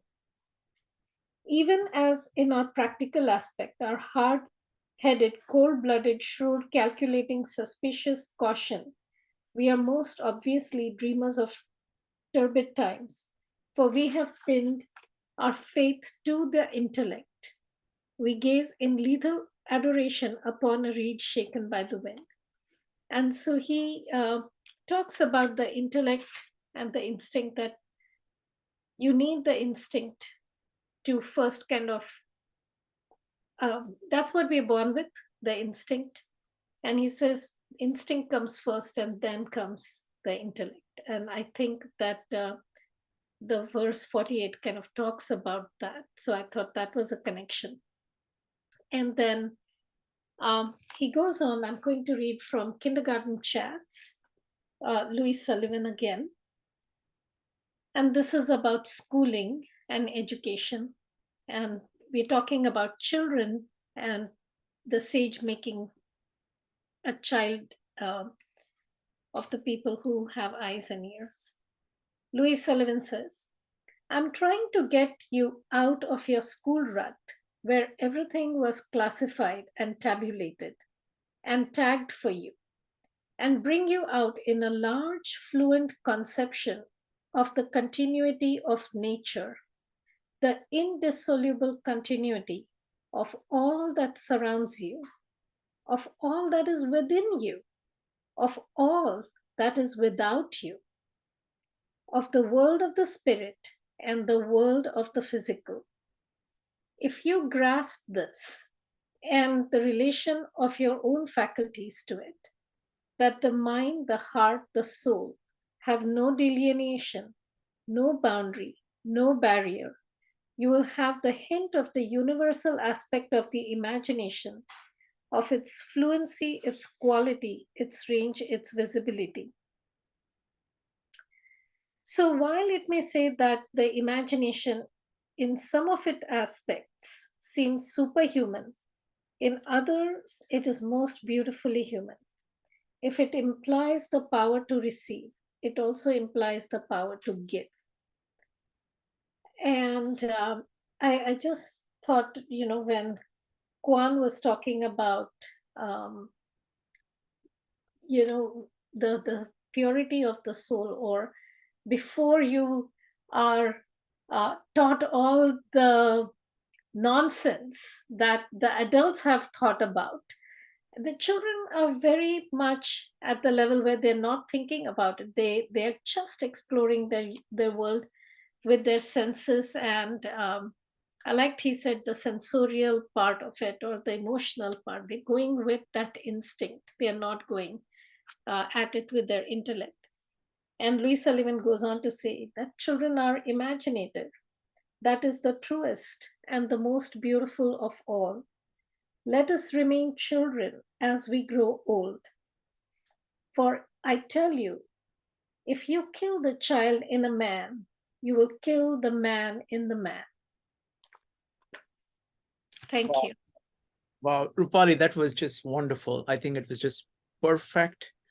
I think it captures the spirit of the Tao in completely different language. This is kind of transcendentalism. This is kind of, the idea of form follows function, that idea, kind of going back to, again, 48, when you're saying studying and learning daily, you grow larger, you have more forms. But when you're saying following the way, daily you shrink, you basically go back to your root function from which everything is coming. So you're becoming smaller, but you are actually focusing on the creative principle from which everything comes. So it has far more propensity of growth and than anything else. So thank you for bringing that up. Next up is Joe, followed by Nick. Yeah, just really briefly, I arrived a little bit late, but I enjoyed everybody's comments. I actually, when we had spoken about the three treasures here, about 2-3 weeks ago, and we spoke a little bit about the importance of compassion, moderation and humility. And you can see all of these within both 48 and 49. And in particular, the idea of where the sage has no mind of his own, and this is the translation that I'm looking at. He is aware of the needs of others, but in order to be aware of the needs of others, actually one has to be able to listen and actually not impose their perspectives, their experiences on the other individual, so that their wisdom comes from being not necessarily using their knowledge, but rather understanding where the other person is. And I think that what that requires is not that you don't have any intellect, obviously, but that you are moderate in how you actually you moderate how much of that your past experiences impact how you engage with another individual. And that's how I would, categorize as far as being aware of the needs of others. And as far as the, was it 48? We had spoken a little bit about that. And actually, Shrikant, you had an interesting translation when we spoke about it. And it was the idea of pushing and not pushing. And as opposed to kind of working against the way, in the sense that you're pushing for information that may not be there. You're objectifying things that are not there. You're creating something that isn't there. That's the way as where I was thinking about it, in the sense that in the translation that I have is less and less is done until no action is achieved. That the more you do, and when nothing is done, nothing is left undone. So this is again just letting things come as they may, as not necessarily that less can be more. And that's a very powerful concept, because I think that it speaks to another important point when you talk about the simplicity and spontaneity that actually exists within the Tao itself. The ability to maintain simplicity so that things can, so that you can address complex things. So and that is a unique way of kind of approaching it. And that is the way as far as I'm concerned. So anyway, those are just some of the thoughts I had. Thank you very much. Next up is Nick.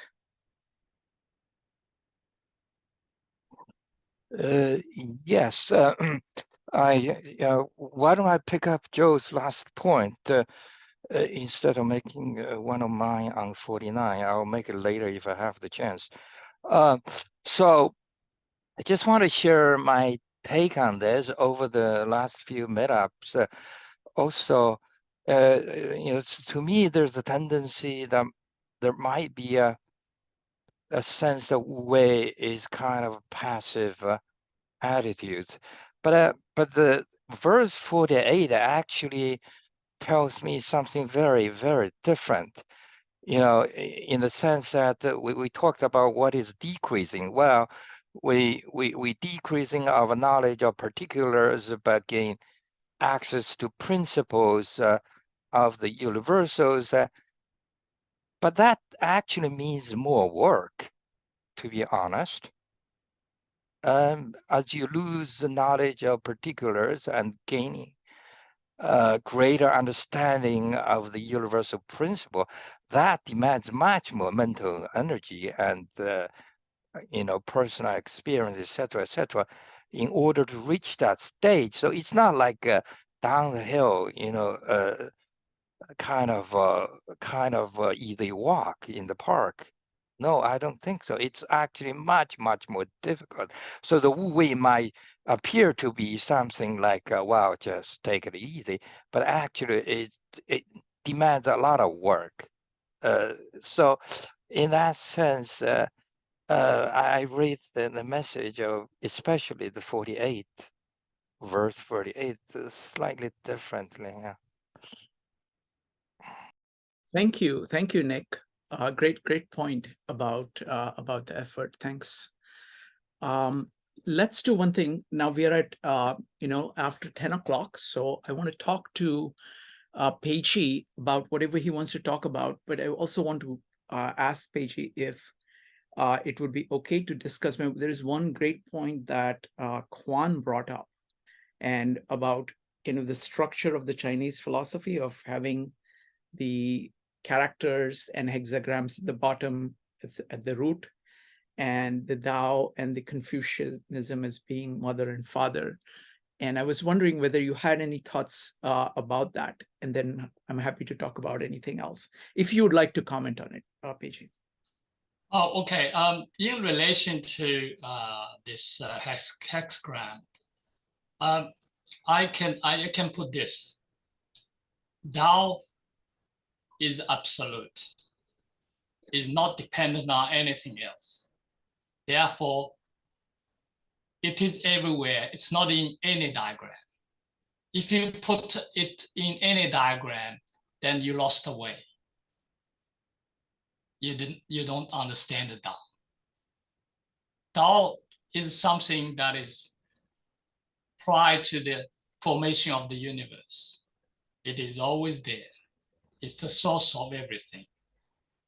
And it is the key element that make us being. A being starts by connecting to Tao as its host. When a being loses that host, the being ceases to be. So it's absolute. It's not dependent on anything. So it's not a father, mother.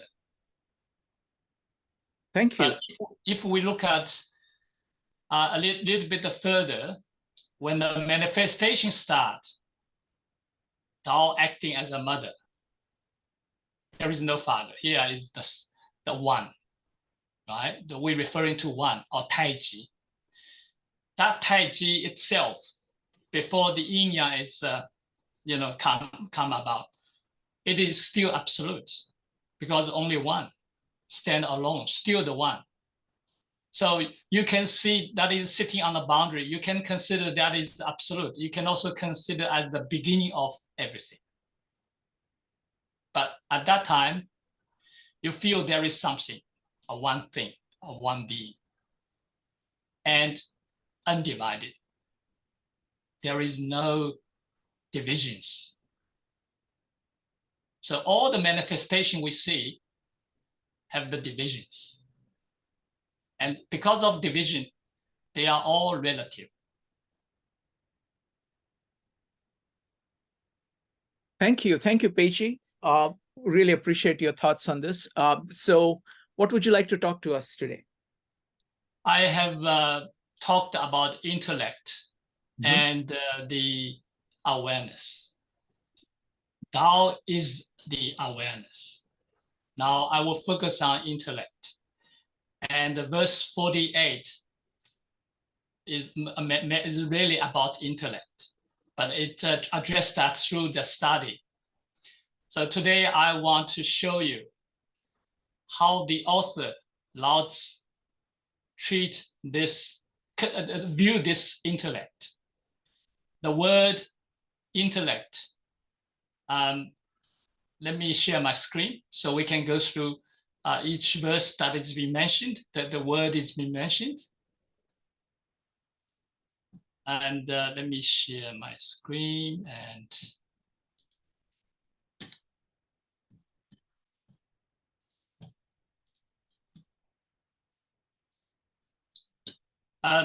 you see that word, the character I'm trying to search for. This is a Chinese character, 智, means intellect, intelligence, or intelligent. Depends on which part of the speech it plays. There are 8 such a word. as been mentioned in the book. First one in verse 3, it's talking about the intellectuals. Intellectuals, by its definition, its occupation is basically mainly to engaging intellect. And it is those people are less likely practicing Tao, because, as I said, when they engage in their intellect, your conscious mind can only focus one. When you engage in your intellect, when you are thinking, you have no way to pay attention to your awareness. So, Nick, you say it's very hard to practicing Tao. It's actually taking more energy. If that's the case, the method you are using will not achieve what you want.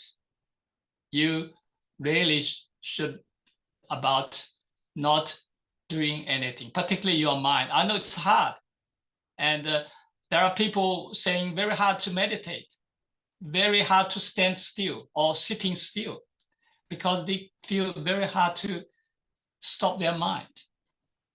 So this is really about, you don't need to do anything because you are the awareness.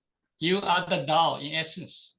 Like I said, without this Tao, without awareness, there will be no you. You will cease as your individual you. A being starts by adopting the awareness as a host. That's what they mean by Tao creates everything. And you know what is that which hears? You know, you hear hearing me. What is exactly hearing this? It's not your ear, not your ear, because ear only hear the sound. It's not even your brain. Your brain, like an AI, can only,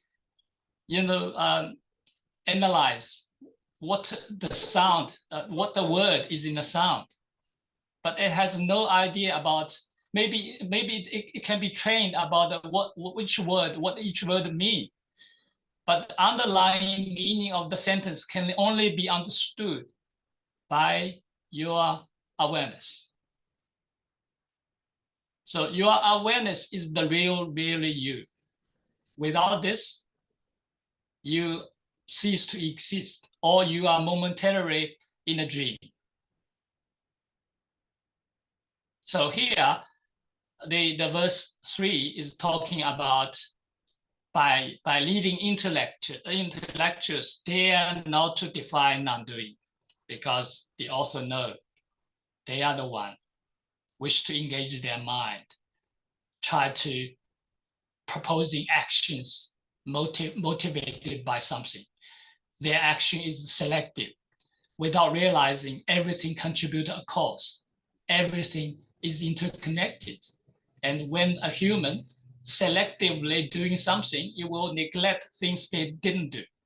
So that is effectively interfering the flow of the nature. And that's why the author emphasized. Now, this is particularly for the leaders.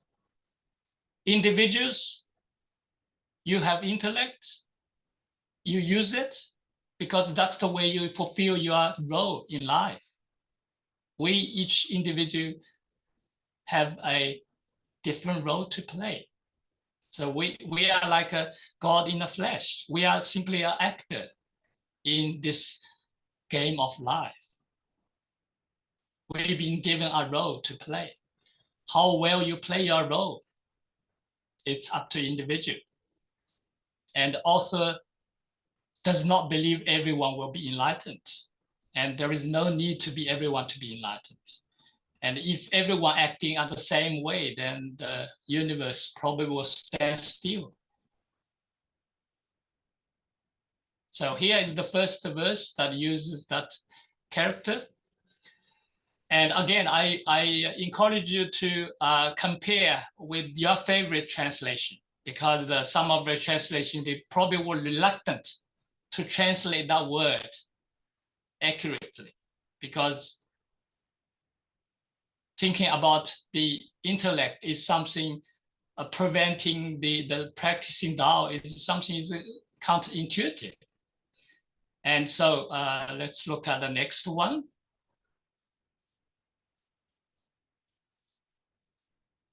I don't know how to go find the next. Okay, probably I need to switch this one. You see that you see the box right next to the box. There is a down arrow, an up arrow, and a down arrow. If you could click on the down arrow. Yes, down arrow has been covered by the Zoom. Let me see if I can. Okay, just move that entire bar somewhere else. Yeah. Let me see if I can.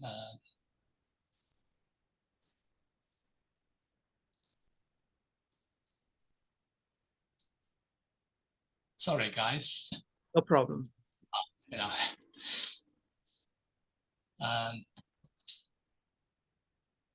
What I can do to switch off the, the left side or the right side, all the icons. That's where what it has causing that. Let me move to the next one.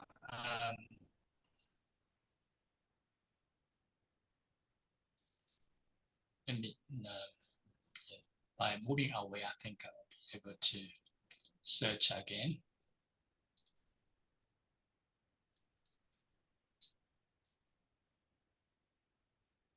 Yeah, that's better. I don't need to, that arrow key. I can just press enter. This is the second appearance of that character. And in verse 18, I encourage you to read your own translation. Now, it could be different because I know some translators are reluctant to translate as it is. So it's a small one. I will read this. When great Tao is abandoned, humanity and righteousness emerge. When insightfulness and intelligence arise, great falsehoods emerge. When a family clan falls into discord, sonly dutifulness and motherly love emerge. When a state is in chaos, loyal patriots emerge. So there are certain terms you feel, seems to be portrayed as a negative. Please don't read it as a, dualistic. It's simply doing the comparison. Tao is the ultimate. When Tao is abandoned, humanity and righteousness are merged. They seem to be something we appreciate without realizing, because we have lost the Tao and we feel there is a need of humanity and righteousness. The fact is, Tao is within all of us, and awareness with all of us. If we are constantly connecting to our awareness, you don't need humanity or the righteousness, because the Tao encompasses everything. Now, this character in intellect or intelligence is where this appears in the second line. When insightfulness and intelligence arise, great falsehoods emerge. Now, I really don't need to explain this, because you can all see today the world.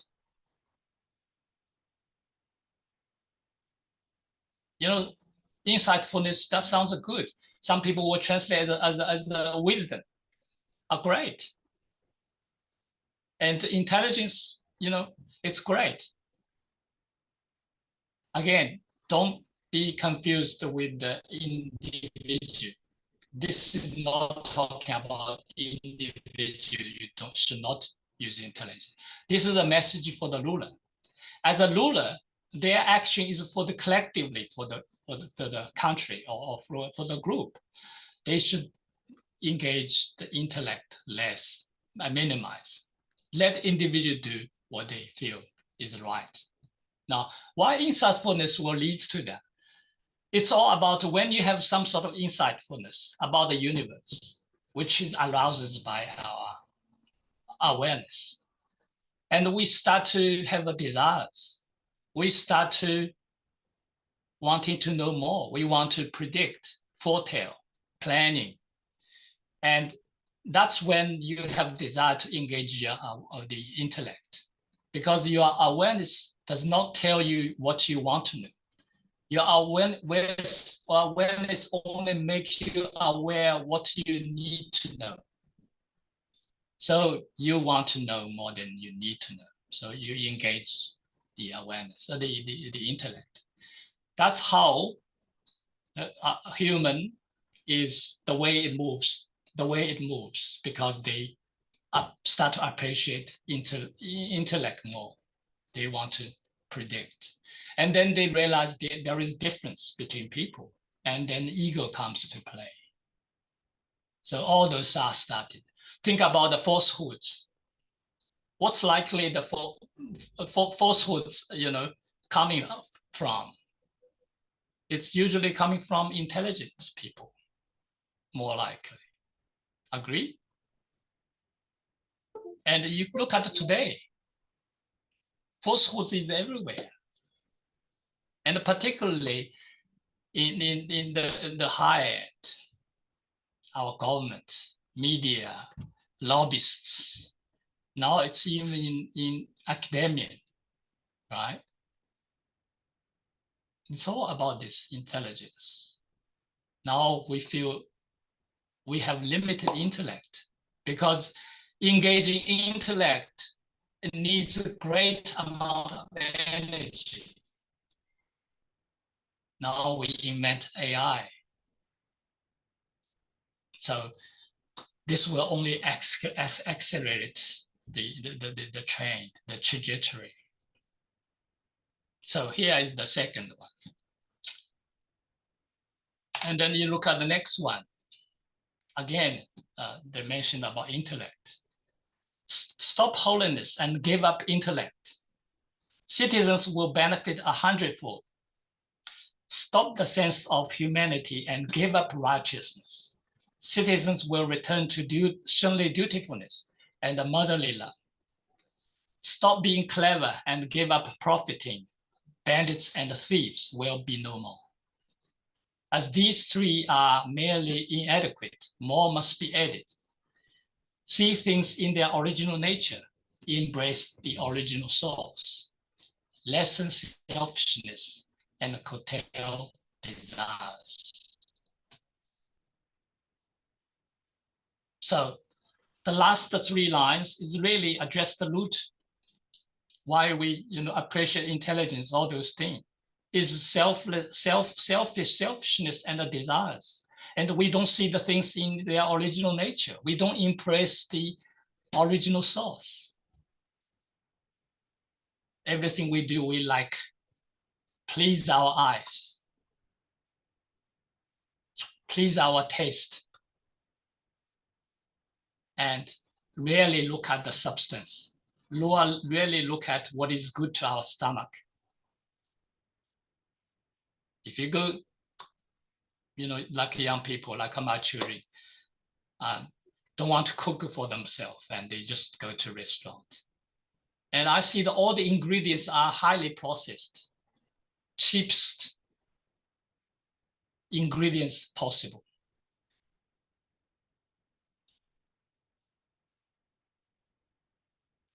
And even there is a fake food.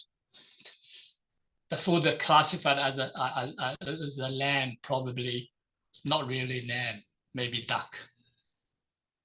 So there are lots of substitutes, and the fake foods, which is really prevail, or rampant. That's probably the better words. Let's look at next one. Again, talking about intelligence. No matter how intelligent, you can be deluded if you are not treating others. If you are, treating others are full, because everyone have that treasure, the diamond, the Tao, the awareness. They have the capacity. to know everything they need to know if they wakes up. So here, this verse is about the Wu Wei, how you practicing the Tao by non-doing. And you treat the good man and bad man as just like a master and the resources that you can utilize, or students. And why sages be good to the good and good to the not good, because he realized that everyone has that treasure. Why you would give up someone who have the treasure, the diamond within them, right? So it's against logic. You would not throw the diamond away. So this sort of analogy, the metaphor that they also use.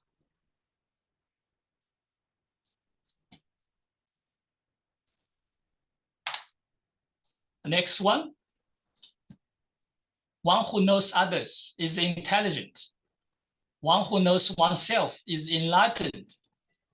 Again, draw the difference between intellect and awareness.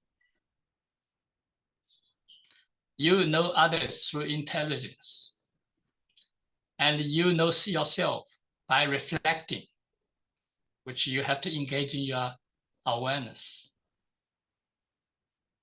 not intellect.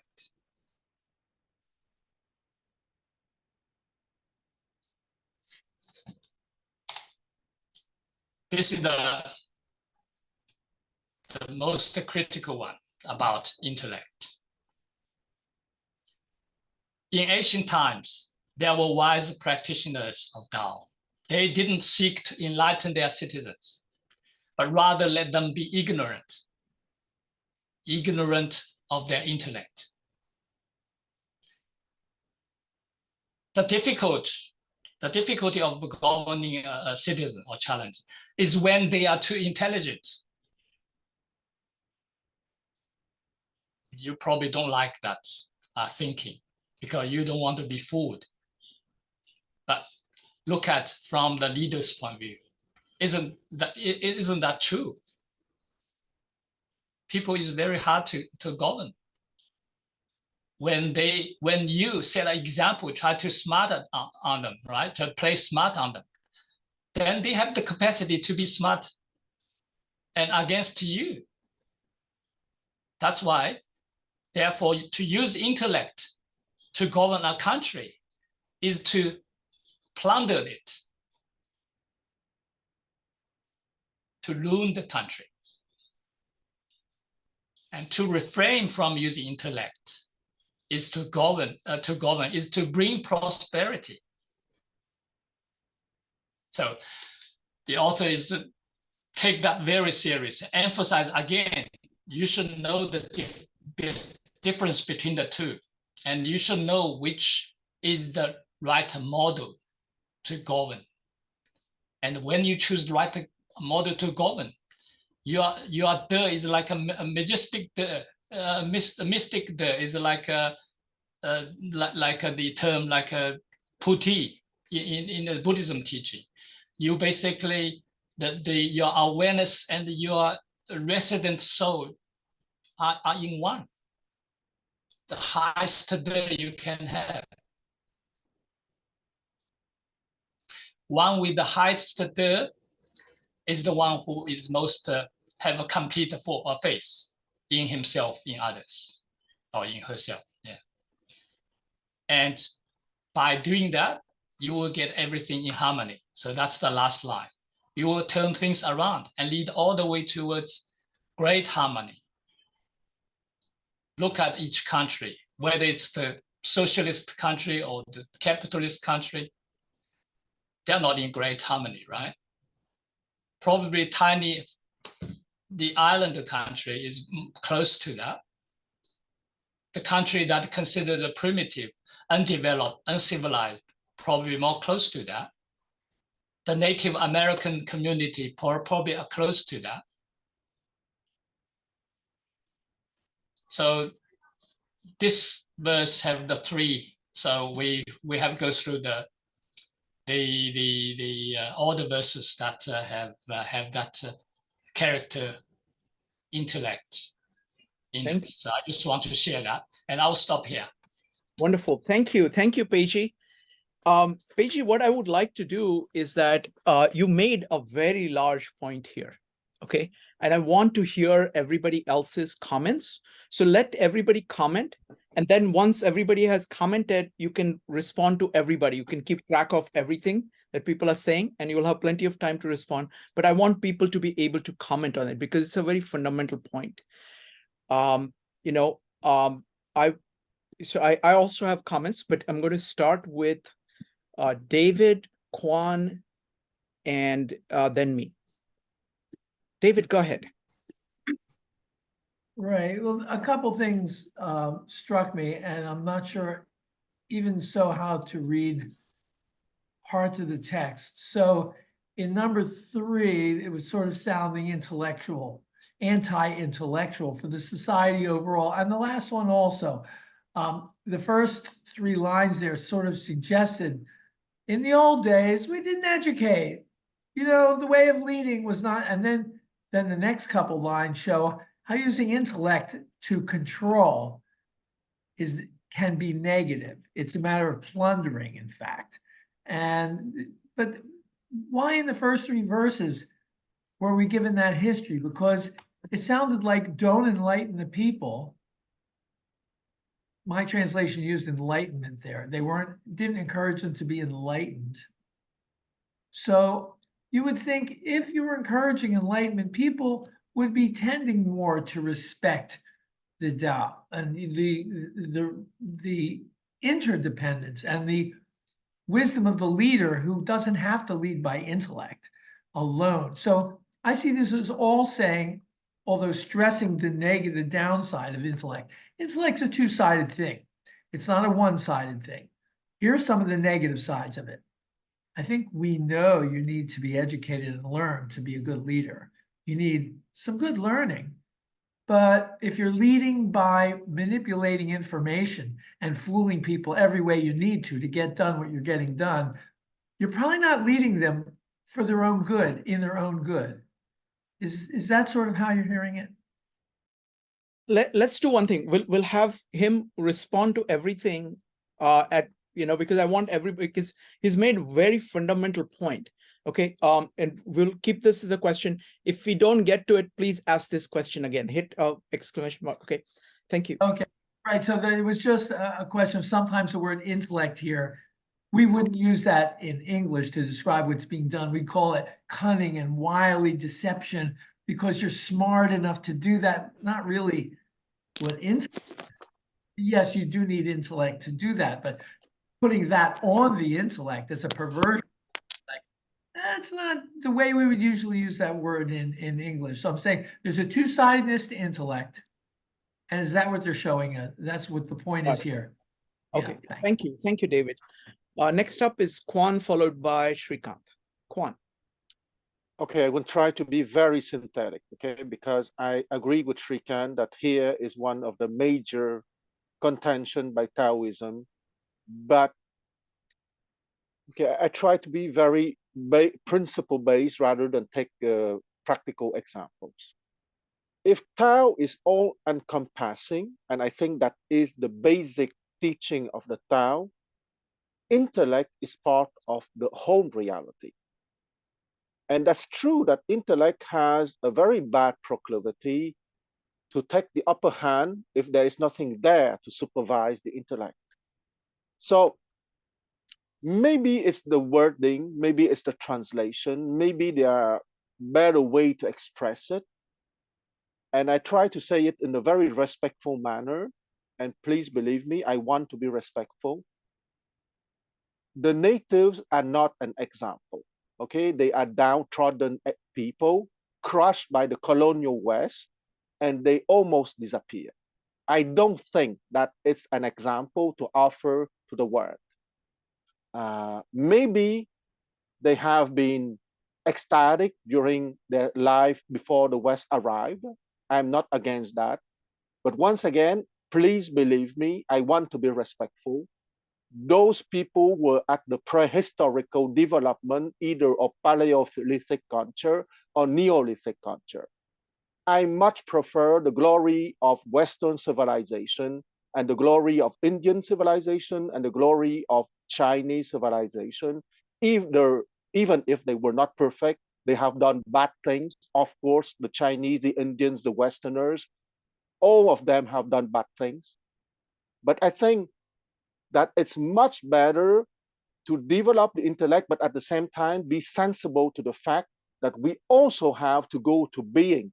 So that being, the diamond, would be there to enlighten the intellect, because the intellect alone, of course, I agree, would be the cause for big disasters. But the intellect is the source of the tones of power. And I don't think that we have to renounce the tone of powers, but we have to accompany the tones of power with the light of pure consciousness. And I will take 20 seconds only to say that when I gave the metaphor of the tree, let's not forget that I was speaking of Chinese culture, not of absolute reality, not of timelessness. What PG said about timelessness is perfect, and I absolutely agree with that. But when you speak of a specific culture, either Chinese, Western, or Indian, that stuff is manifesting in time. And when you manifest in time, you need to express it with words, with images, with concept. Okay, so a culture cannot be floating in timelessness, because if it's the case, it would not manifest in time, and Chinese civilization would not exist, or Indian civilization would not exist, or Western civilization would not exist. Okay, so I stop here because I want to let everyone talk.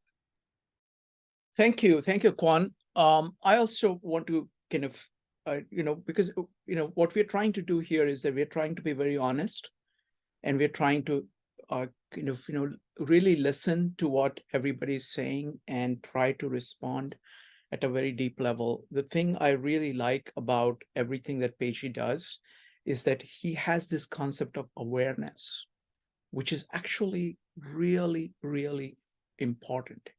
And I think he understands it really, really well. Now, the way I think about things, is mostly the highest thing that I know of. I mean, the thing is, I'm not claiming that this is the highest that is there, but each of us is limited in our knowledge. So my understanding of the Tao is not very good. It's very superficial. My understanding of Gita is not as, I've been spending most of my time recently on the New Testament. So in the New Testament, we have, I'm going to use the term God here because it's the most exalted thing, the most important thing, the universal thing that is behind everything. And I want to contrast. I mean, I think, in the New Testament, there are three things. There is the heart, there is the mind, and there is the body. And each of them, they actually go together. It's like oneness to them at their best. The awareness that is being talked about here so beautifully maps very closely to the Holy Spirit, or what is called the heart, or what is called the spirit of man. It is called the Holy Spirit. It is the motivating force. It is the love of universe as such. And it is the awareness, it is the will. All of that is captured there. But the way in which the New Testament looks at it is that there are three parts. There is that will, there is that awareness. Then there is logos, which is the first principle, or the restoring principle, or the creative principle, which is a word, which is which is an idea, which is a principle, which is a product, which is connected with the mind, the intellect. And then there is the body, and it also extols the body. it has this reverence for creation, the nature as such, because it sees it as being produced by this threefoldness. And that threefoldness is the Trinity, which is each running into the other. Any of them, any of the three of them, when they are separated out from the other two, lead to death and lead to destruction. So you can take ideas, if ideas are not fully shaped by awareness, continuously shaped and reshaped by awareness, if they are not completely expressed and tested in the body, then they die and they kill. And most of the things of intellect that talked about, I was using Ursula Le Guin's translation, and just as David said, if you look at the translation, she uses the term cleverness or intelligent versus wisdom. So she's distinguishing the proper use of intellect as fully married with awareness and fully married with effortless action, distinguishing that use of intellect from the wrong use of intellect, where you fall in love with your ideas, you get attached to the ideas, then you're no longer operating on the first principle because you've left the first principle. Same thing happens with body. When you have 10,000 things, you're not operating like a sage. You're not be like water, my friend. You're not that. You are basically these rocks which have been just set aside and kind of drawn into themselves. So they are similarly the heart too. You can get distracted by different things, and then you don't have the love of existence itself. So it is that threefold continuous loop, and it's a loop. It's not, you cannot think of them singly.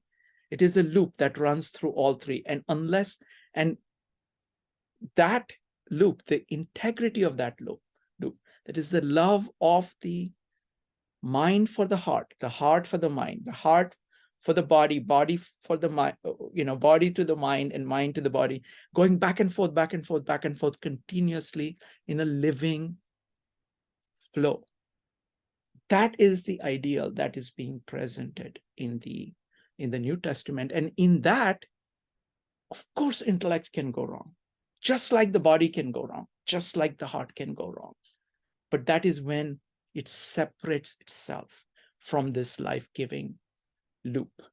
I really, really appreciate what Peiji does, because each of these is incredibly deep idea to understand what logos is, what the first principle is, what restorative is. Very deep.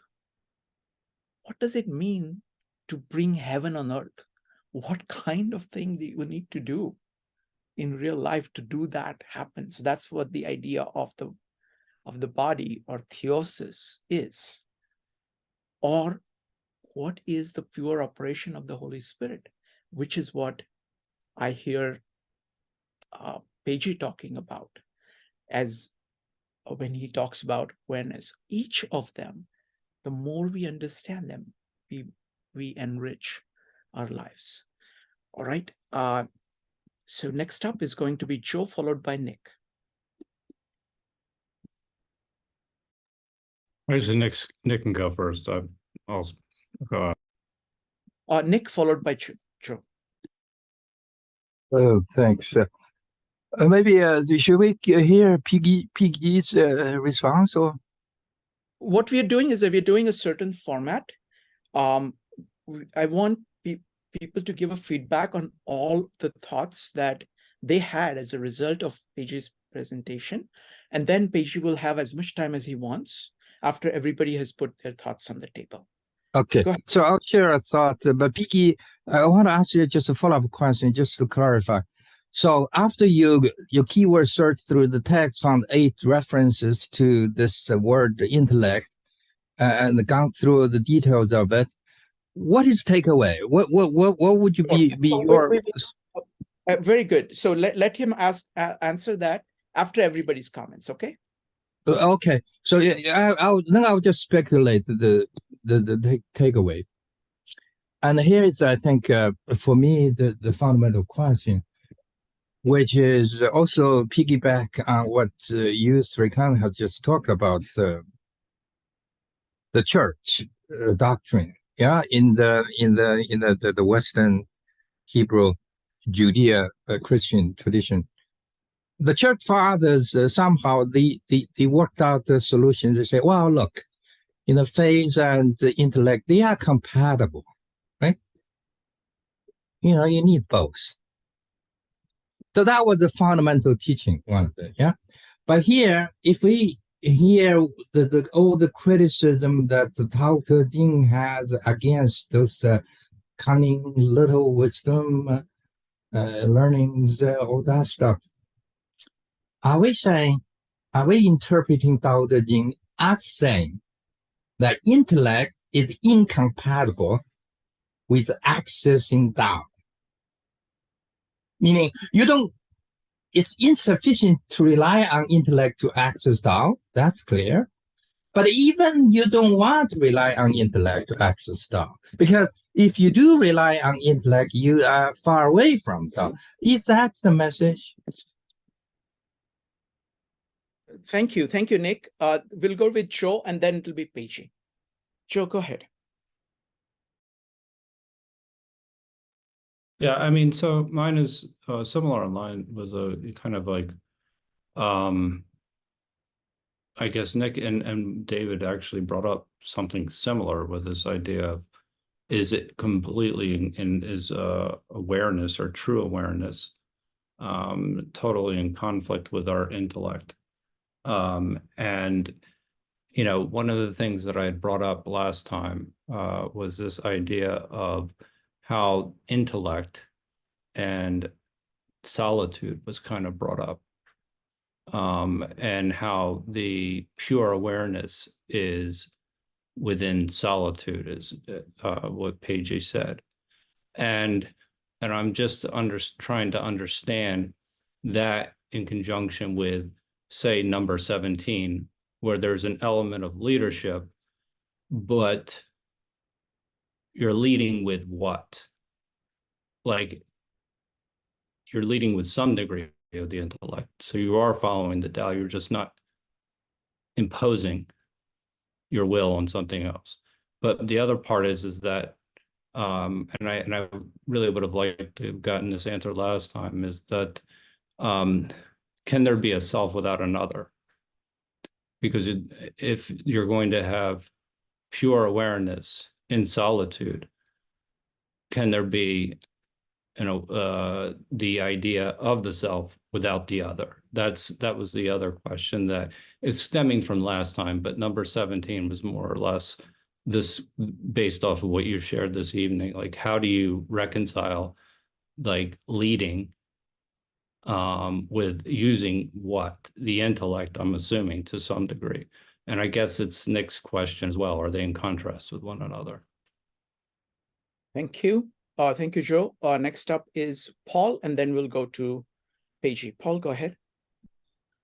Yeah, these last two comments have clarified, because I was trying to decide where I stand on this. But to propose an idea, I like PG's point that he's proposing you can't both be awareness and be engaging your intellect in some sort of a problem-solving sense, or at least that's what I understood him to say in some way.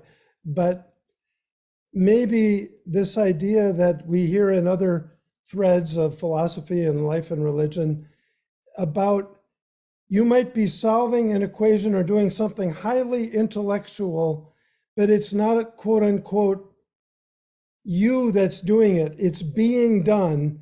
And there's an observer part of you that is the awareness. And so that's possible. and it's neuroscientifically possible. And that's the way they're reconciled. So that's my thought. Thank you. Thank you, Paul. Peishi, thank you for being so patient, but I wanted to give a chance for everybody to really tell you what they thought about the ideas that you presented. Now, please take as much time as you would like to respond to anything that you would like to respond to. Thank you. Firstly, I want to say thank you to you, Paul, for your the last word, and it's really good and food for thought. And but I because it's quite a broad, so I'm not gonna will have a time to respond exactly. But I appreciate that thought. And now I have listened and hear the feedback. And some of the thoughts are going through my mind when I was doing translation too. I think we, as a human, and when we see the language, it's very easy for us to slip into dualistic thinking. Our thinking is either one or not the other. And when the book emphasizes one thing, you feel automatically is against that and against using it. Let me again stress. Firstly, I'm trying to present the book as it is. I'm not trying to put my interpretation here. I'm trying to help you. So you will never see the awareness in my translation because it's not directly reflected in the text. And yet I emphasize, because that's the way I see how the Tao is being described. Now, intellect is the same thing. I know people many translators reluctant to translate as it is.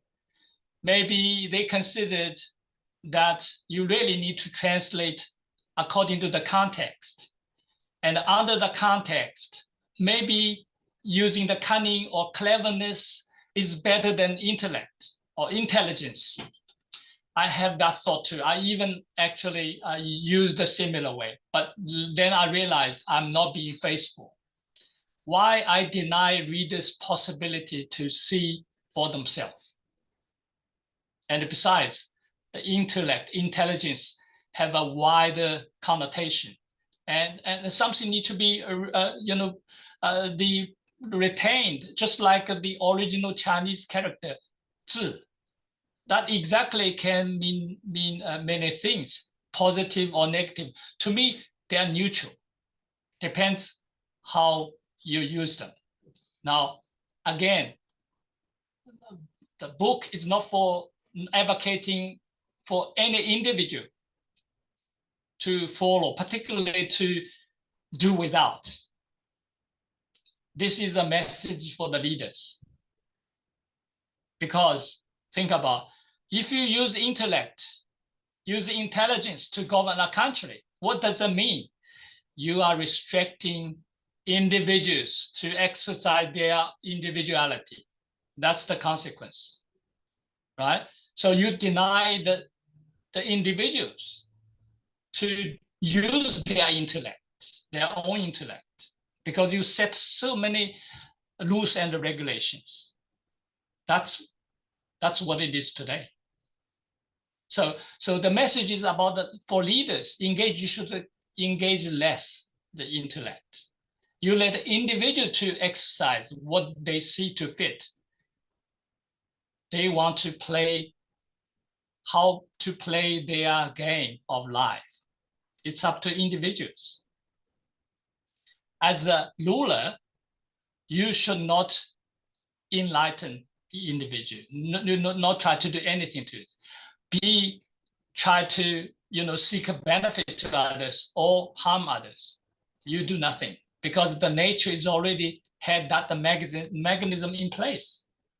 All you need to do is set example, be simple, be model for others, right? And when you do that, then all the citizens will follow. And particularly they will be having a full confidence about, they know they will be looked after. All the policy will not just benefit who have the intelligence, who can dodge things, right? When people have no confidence on that, they will try to engage intellect more and more, try to do the same like others do. So I can't remember all individuals the question, but please repeat your question. I will stop here. Yeah, thank you, Peiji. Let's see. I've always promised you that we'll stop by around 11 o'clock. But would you like people to ask any questions? Is that what you want to do? Yes, please. I already had my lunch during the meeting, so I'm happy to. Yeah. So folks, now only questions. Okay. Go ahead, Mark. Go ahead. Your question. Thank you, Shrikant. Thank you, Paiji, for taking the time to go through all of these different chapters with us. The idea came up, I think, in Kwan's metaphor of the tree, of the mother and the father. And I know you rejected the idea of the metaphor as representing something timeless. My question is still about the idea of the mother and the father, because the idea of the mother comes up at least 5 or 6 times in the Tao Te Ching. But I haven't found yet the idea of the father. I know it may be there if we consider in the yin yang, if we want to relate yin with the female and yang with the male, I'm not sure. But where does the father show up?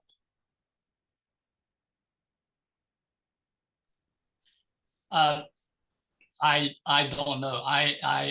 This does not come to my mind. I haven't actually can recall there is anything in refer to father. And like a Christian, the Bible only referring to father, not the mother.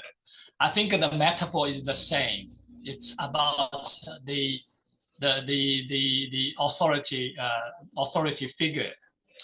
And when I was rejecting the notion about you can put the Tao in any diagram, is simply try to emphasize its independence from anything. Emphasize the absoluteness of the Tao. But then when you mentioned about, an individual effectively consists of body, mind, and the spirit. And indeed, the Tao is in the play, but again, Tao is the real host of a being. When a being loses that Tao, the connection to the Tao, then being ceases to exist, but the Tao is still there, right? So in that case, yes, if you want to put it in a relative term, in relative to individual, that is fine. And the other thing I want to give you this wide wondering about my mind in relation to how to envisage that the awareness. Now, the awareness is everywhere, which also means awareness is also within your each cells, organs, everything. So every being come to exist. They have awareness attached to it. We may consider this is something, scientists probably is not yet have evidence, but certainly they already realize that, each cell have the intelligence. They consider it intelligence. They consider the firmware attached, like a DNA attached to it. But I'm not quite sure that's the firmware alone. There is more likely, there is awareness that is always there. Look at the, tiny ant, a dead ant, just so tiny, too small. You would never imagine that such awareness or intelligence has been exhibited in the little creature. And if anyone engaging in building AI, they will have no hope they can ever build such a small thing that can contain that sort of intelligence, right? Simply, the body doesn't seem to have that the room for that intelligence. So based on that logic, I also feel there is awareness rather than the firmware with the ant. Thank you, Peiji. Next is going to be Kwan, but Nick, you had a couple of questions. So after Kwan, if you could ask them, and then I will go next. Kwan, go ahead. Maybe Nick can go ahead if he has a very specific question. Sure. Nick, can you please repeat the questions that you had? Yeah, sure. So the question is really, Piggy, after this reference to the word intellect in Tao Te Ching, yeah, and most of the passages seems to suggest a derogative, negative attitude towards reliance on intellect only, and so in advising the ruler what to do, well, dumb them down, instead of enlightening them. So okay, so that's fine. That was 2,000 years ago. But can we? So it's okay as a statecraft advice or whatever. But in terms of the philosophy, the deeper philosophy of Tao Te Ching, do we get a sense that Lao Tzu was actually saying that intellect is incompatible with access to Tao? Is he saying that? Or is he saying, well, they are compatible, but different thing? You cannot just rely on the intellect in order to access Tao. Or is it, or is it better forget about intellect? Absolutely. And focus on, go to the mountain like a monk, meditate and get access to Tao. Oh, what is he saying? So basically, that's the idea. That's the question. Well, a simple answer is yes. When you engage intellect, you have nowhere to aware your awareness. The Tao. If you agree with me, the Tao is the awareness, because, like I mentioned, your conscious mind can only focus on one. When you see something at that moment, you will not hear anything at that moment. When you are thinking something at that moment, you will not aware anything else. You're not able to see things, you will not able to hear things, unless your mind was stopped momentarily because you've been made aware. You don't ignore. So if you're in a deep thinking, and often we ignore our the awareness, and that's been classified as being sick. And yes, so the simple, quick answer is yes. The more you engage your mind, the more you will ignore your awareness.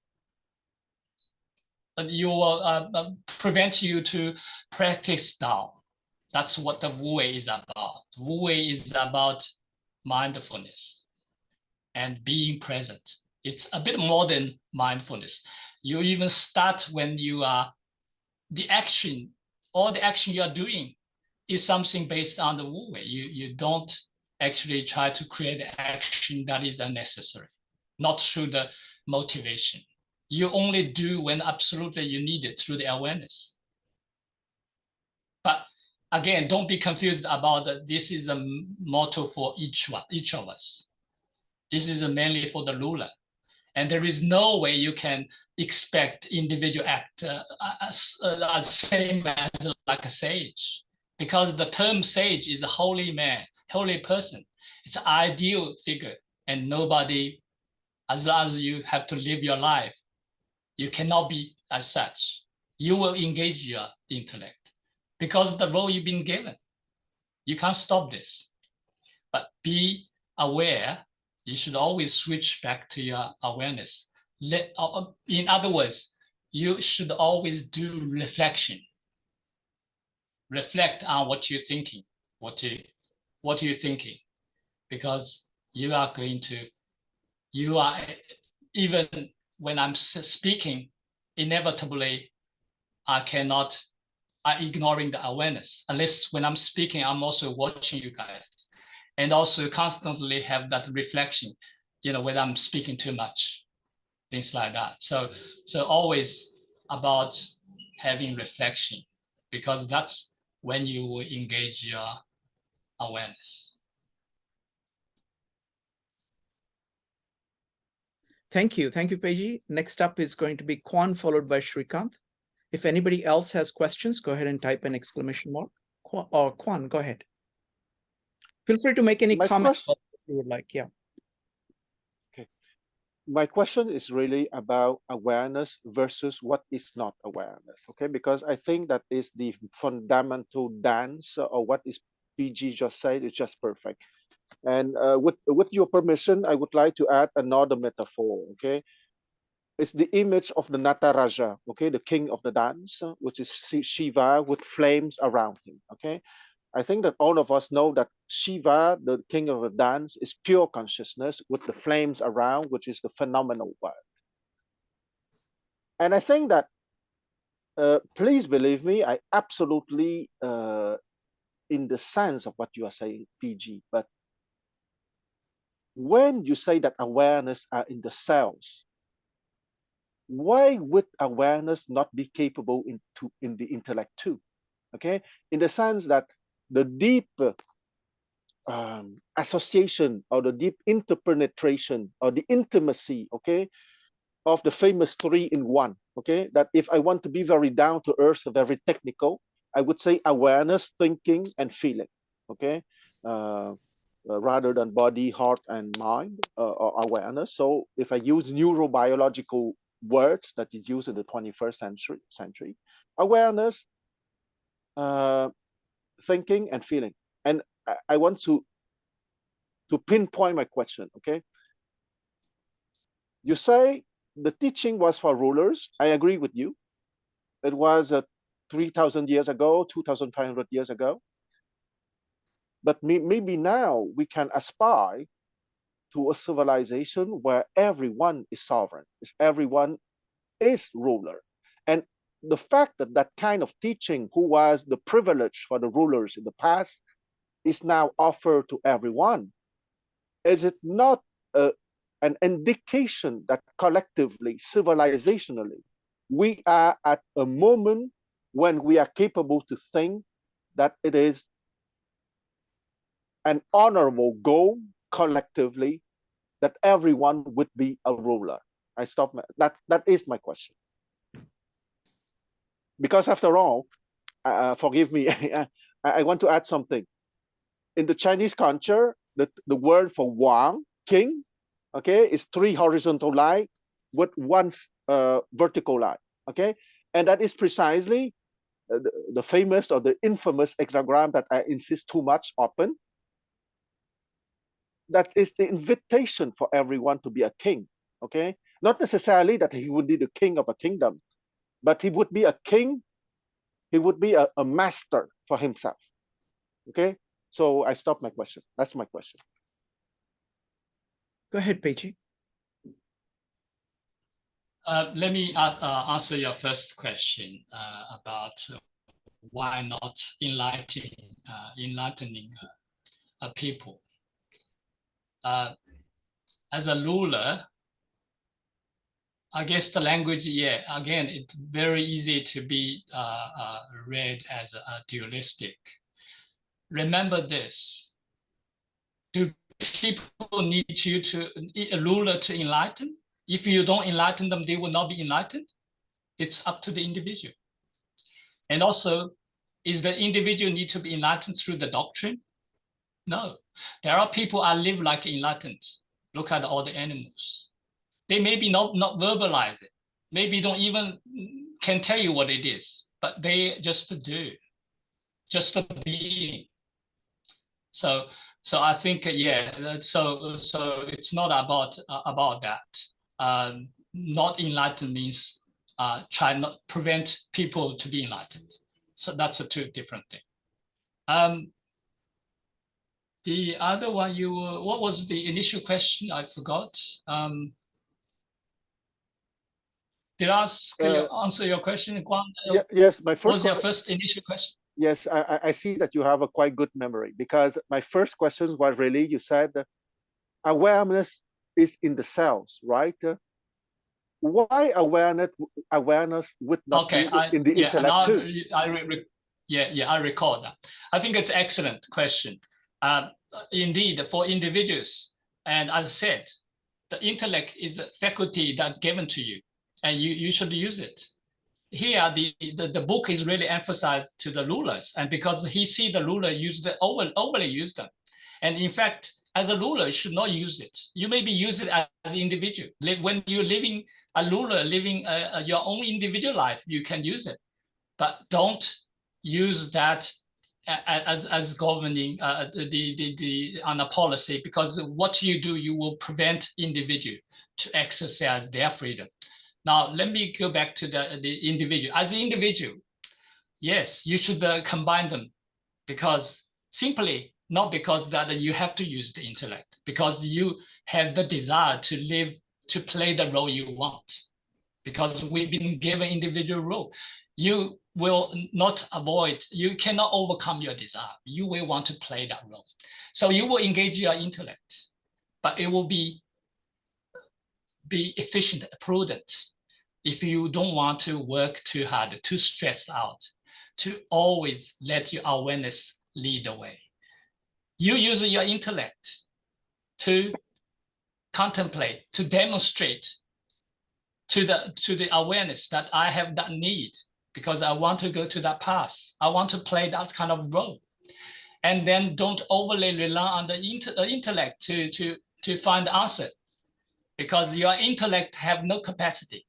And it not only consume energy, it is have a limitation, because it only can works on the data you already stored in your memory, meaning the experience of your life. And remember this, the data in your memory, the experience in your life, they are largely, probably all coming from your awareness. It's not coming from your intellect, it's from your awareness. In other words, anything that you can store stored in your memory are the things that's been made aware of. You cannot not recall what you were thinking exactly, because your thinking never stored in the memory. That's my own theory. It's nothing in the book. Only that is being made aware will be stored in memory. You say, yeah, I remember what I'm thinking, my plan. That's only when you make a mental note. When you make a mental note, you bring the reflection, you bring your awareness into your thinking. Only then that will be stored in your memory. That's why we say people are constantly in thinking, are in the dreaming. Why in the dreaming? Because you cannot recall. Most of the dream, you cannot recall, because they are in the mind, not awareness. But there are certain things you can recall, probably not exactly the mind activity. Maybe it's inspiration from your awareness. That's complicated. I'm not gonna talk too much about it. I'm not an expert on that. What I'm sharing now, it's purely my personal observation or learning, because I'm have to answer your question, not related to the book directly. Yeah. If I have to, may I have 30 seconds? Because what PG just said is clearly understood in modern neurobiology right now. Okay, because the brain is a biological recording machine, and that recording machine functions subconsciously and consciously. What has been recorded subconsciously, you cannot recall, as you said, PG. Okay, you can only recall what has been recorded when awareness is present. what you said, the mental note. So I just want to say that neurobiology is advanced enough now to confirm that kind of stuff. Okay, or also you know PG not PG but Srikant, the famous like a tree. Okay, you have Jagrat, Stapna, Sushupti, and Turiya. Well, when you are in Svapna, meaning when you are in the dream state, you remember vaguely, okay, not as clearly as when you are Jagrat or when you are, and in Sushupti, only the yogi who has the most concentrated awareness would be capable to remember the state of deep sleep without dream, Sushupti. So I would say that I think that what you are speaking is incredible. Well, I think that it's clear that the Om with the Jagrat, Srapna, Sushupti, and Turiya are exactly what we're speaking now, but I stopped speaking to let other people talk. Thank you, Kwan. And I just quickly add that thank you, Guan, and for your confirmation, although also your sharing insight. I just want to add, reminds me, your talking reminds me, you know, often as aged, when you're aging, you thinking about, you always feel that your memory is not good. And we blame our aging as the result, blaming that we have too much in our memory. Personally, I feel it's because you couldn't remember, because your mind is often not in the present moment, in the things you want to remember, the event, because when you're getting older, you engage your mind so much, and you are actually not observing the event you try to remember now as what you would be doing when you were a child. And it is because of that you cannot recall, because you never put the event in the memory because you're busy engaging your mind. So I will stop here. Please go ahead. Thank you. I have a question, and then it will be David. So firstly, I want to concur with Kwan that I really, really appreciate what you're doing, Peiji, because this is, we are able to discuss, deep concepts of philosophy. I mean, we're talking about awareness, and your observations about awareness, are very rich and very, it's like very detailed, very rich, very delicate, very, very useful. So I really, really, greatly appreciate that. So even when I disagree with something, so, my approach is slightly different. I really appreciate that we are able to talk about this. I think it's just fantastic. So on the awareness, I want to go back to this kind of Trinitarian model. You see, the model in the New Testament of awareness is based on conversation. It's face to face. The idea is pros. When Gospel of John says, "In the beginning was the Word, and the Word was with God." That's it. So, Word was with God. So there is the Word, and there is pros. Pros is being face to face. So imagine two people. Okay, imagine that's what it is talking about. It's two persons being face to face who love each other, who really, really deeply care for each other, and are completely focused on the other. The three things is you, so that, Father is basically the physical being itself, that's being the Father. The Son is the principle, the explicated principle, and they are face to face. It's the face to face is the love between them. So imagine two people, when you are actually listening to another person whom you care about very deeply, and you're going back and forth trying to understand. So the three things going on: there is you, there is the other person, and there is what is going on between. And what it holds is that there is this rich dialogue taking place. When that is happening, each person, your awareness actually of who you are goes up because you're going through this continuous pattern where you're paying attention to the other person, then you're seeing the effect in you. Then you're paying attention to what you're saying.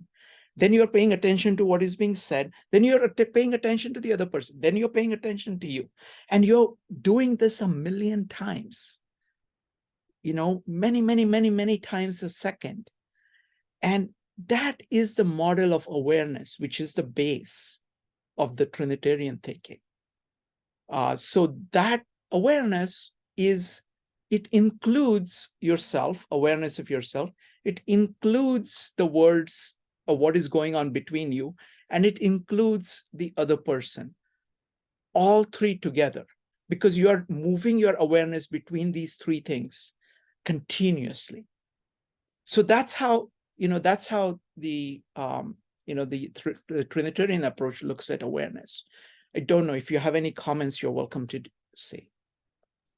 Thank you for sharing. And I think that's indeed, that what reflect is the words can be a hindrance to the communication on a conscious level. And when you speak, you engage your intellect, because the language, as I said, is invented by man. And you have to use intellect to construct the language and to express it. And when you do that, you prevent your consciousness communication. That's why less is more. When you communicate with your children, with the friends, yes, by using less word is actually even better. You connect better. You connect, you can, like people are described, that you can see others' soul. That's what the gazing activity about gazing is about. And I remember that when I had a pet cat, I used a lot about gazing, and she was a very timid animal, but she had a great confidence in me because this regular eye gazing. And when I stare at her, she would make a gesture that to acknowledge my gazing. How amazing is that? You don't need a language. Wonderful. Looks like David is not here. So let me just make one comment just to make to clarify, what I said. I talked about the Trinitarian, view, etc. But I have to tell you, I truly love Taoism. I really, really love Tao Te Ching because it captures what it does so well and so beautifully. Okay. Also, I think that each text has to be understood in the context in which it came to be. When he's criticizing intellect, he's criticizing the bad use of intellects that he sees all around him. And he's saying, look, don't fall for this. He is criticizing the focus of people have on the 10,000 things. And so you have to understand everything. I think you have to understand everything that he's saying, in the context in which he's trying to do, everything that he's trying to do. Kind of trying to pull him out from that context is to miss something about him and the context in which they work. And I truly love the Tao. And I think the way you're engaging the Tao, I'm learning so much from you. So I'm extremely grateful for your participation. So thank you so much. And thank you for your patience. And we'll see you next Tuesday. Bye, everybody. Thank you all. We're all interconnected. We all help each other. Yes. Thank you. Thank Bye. you.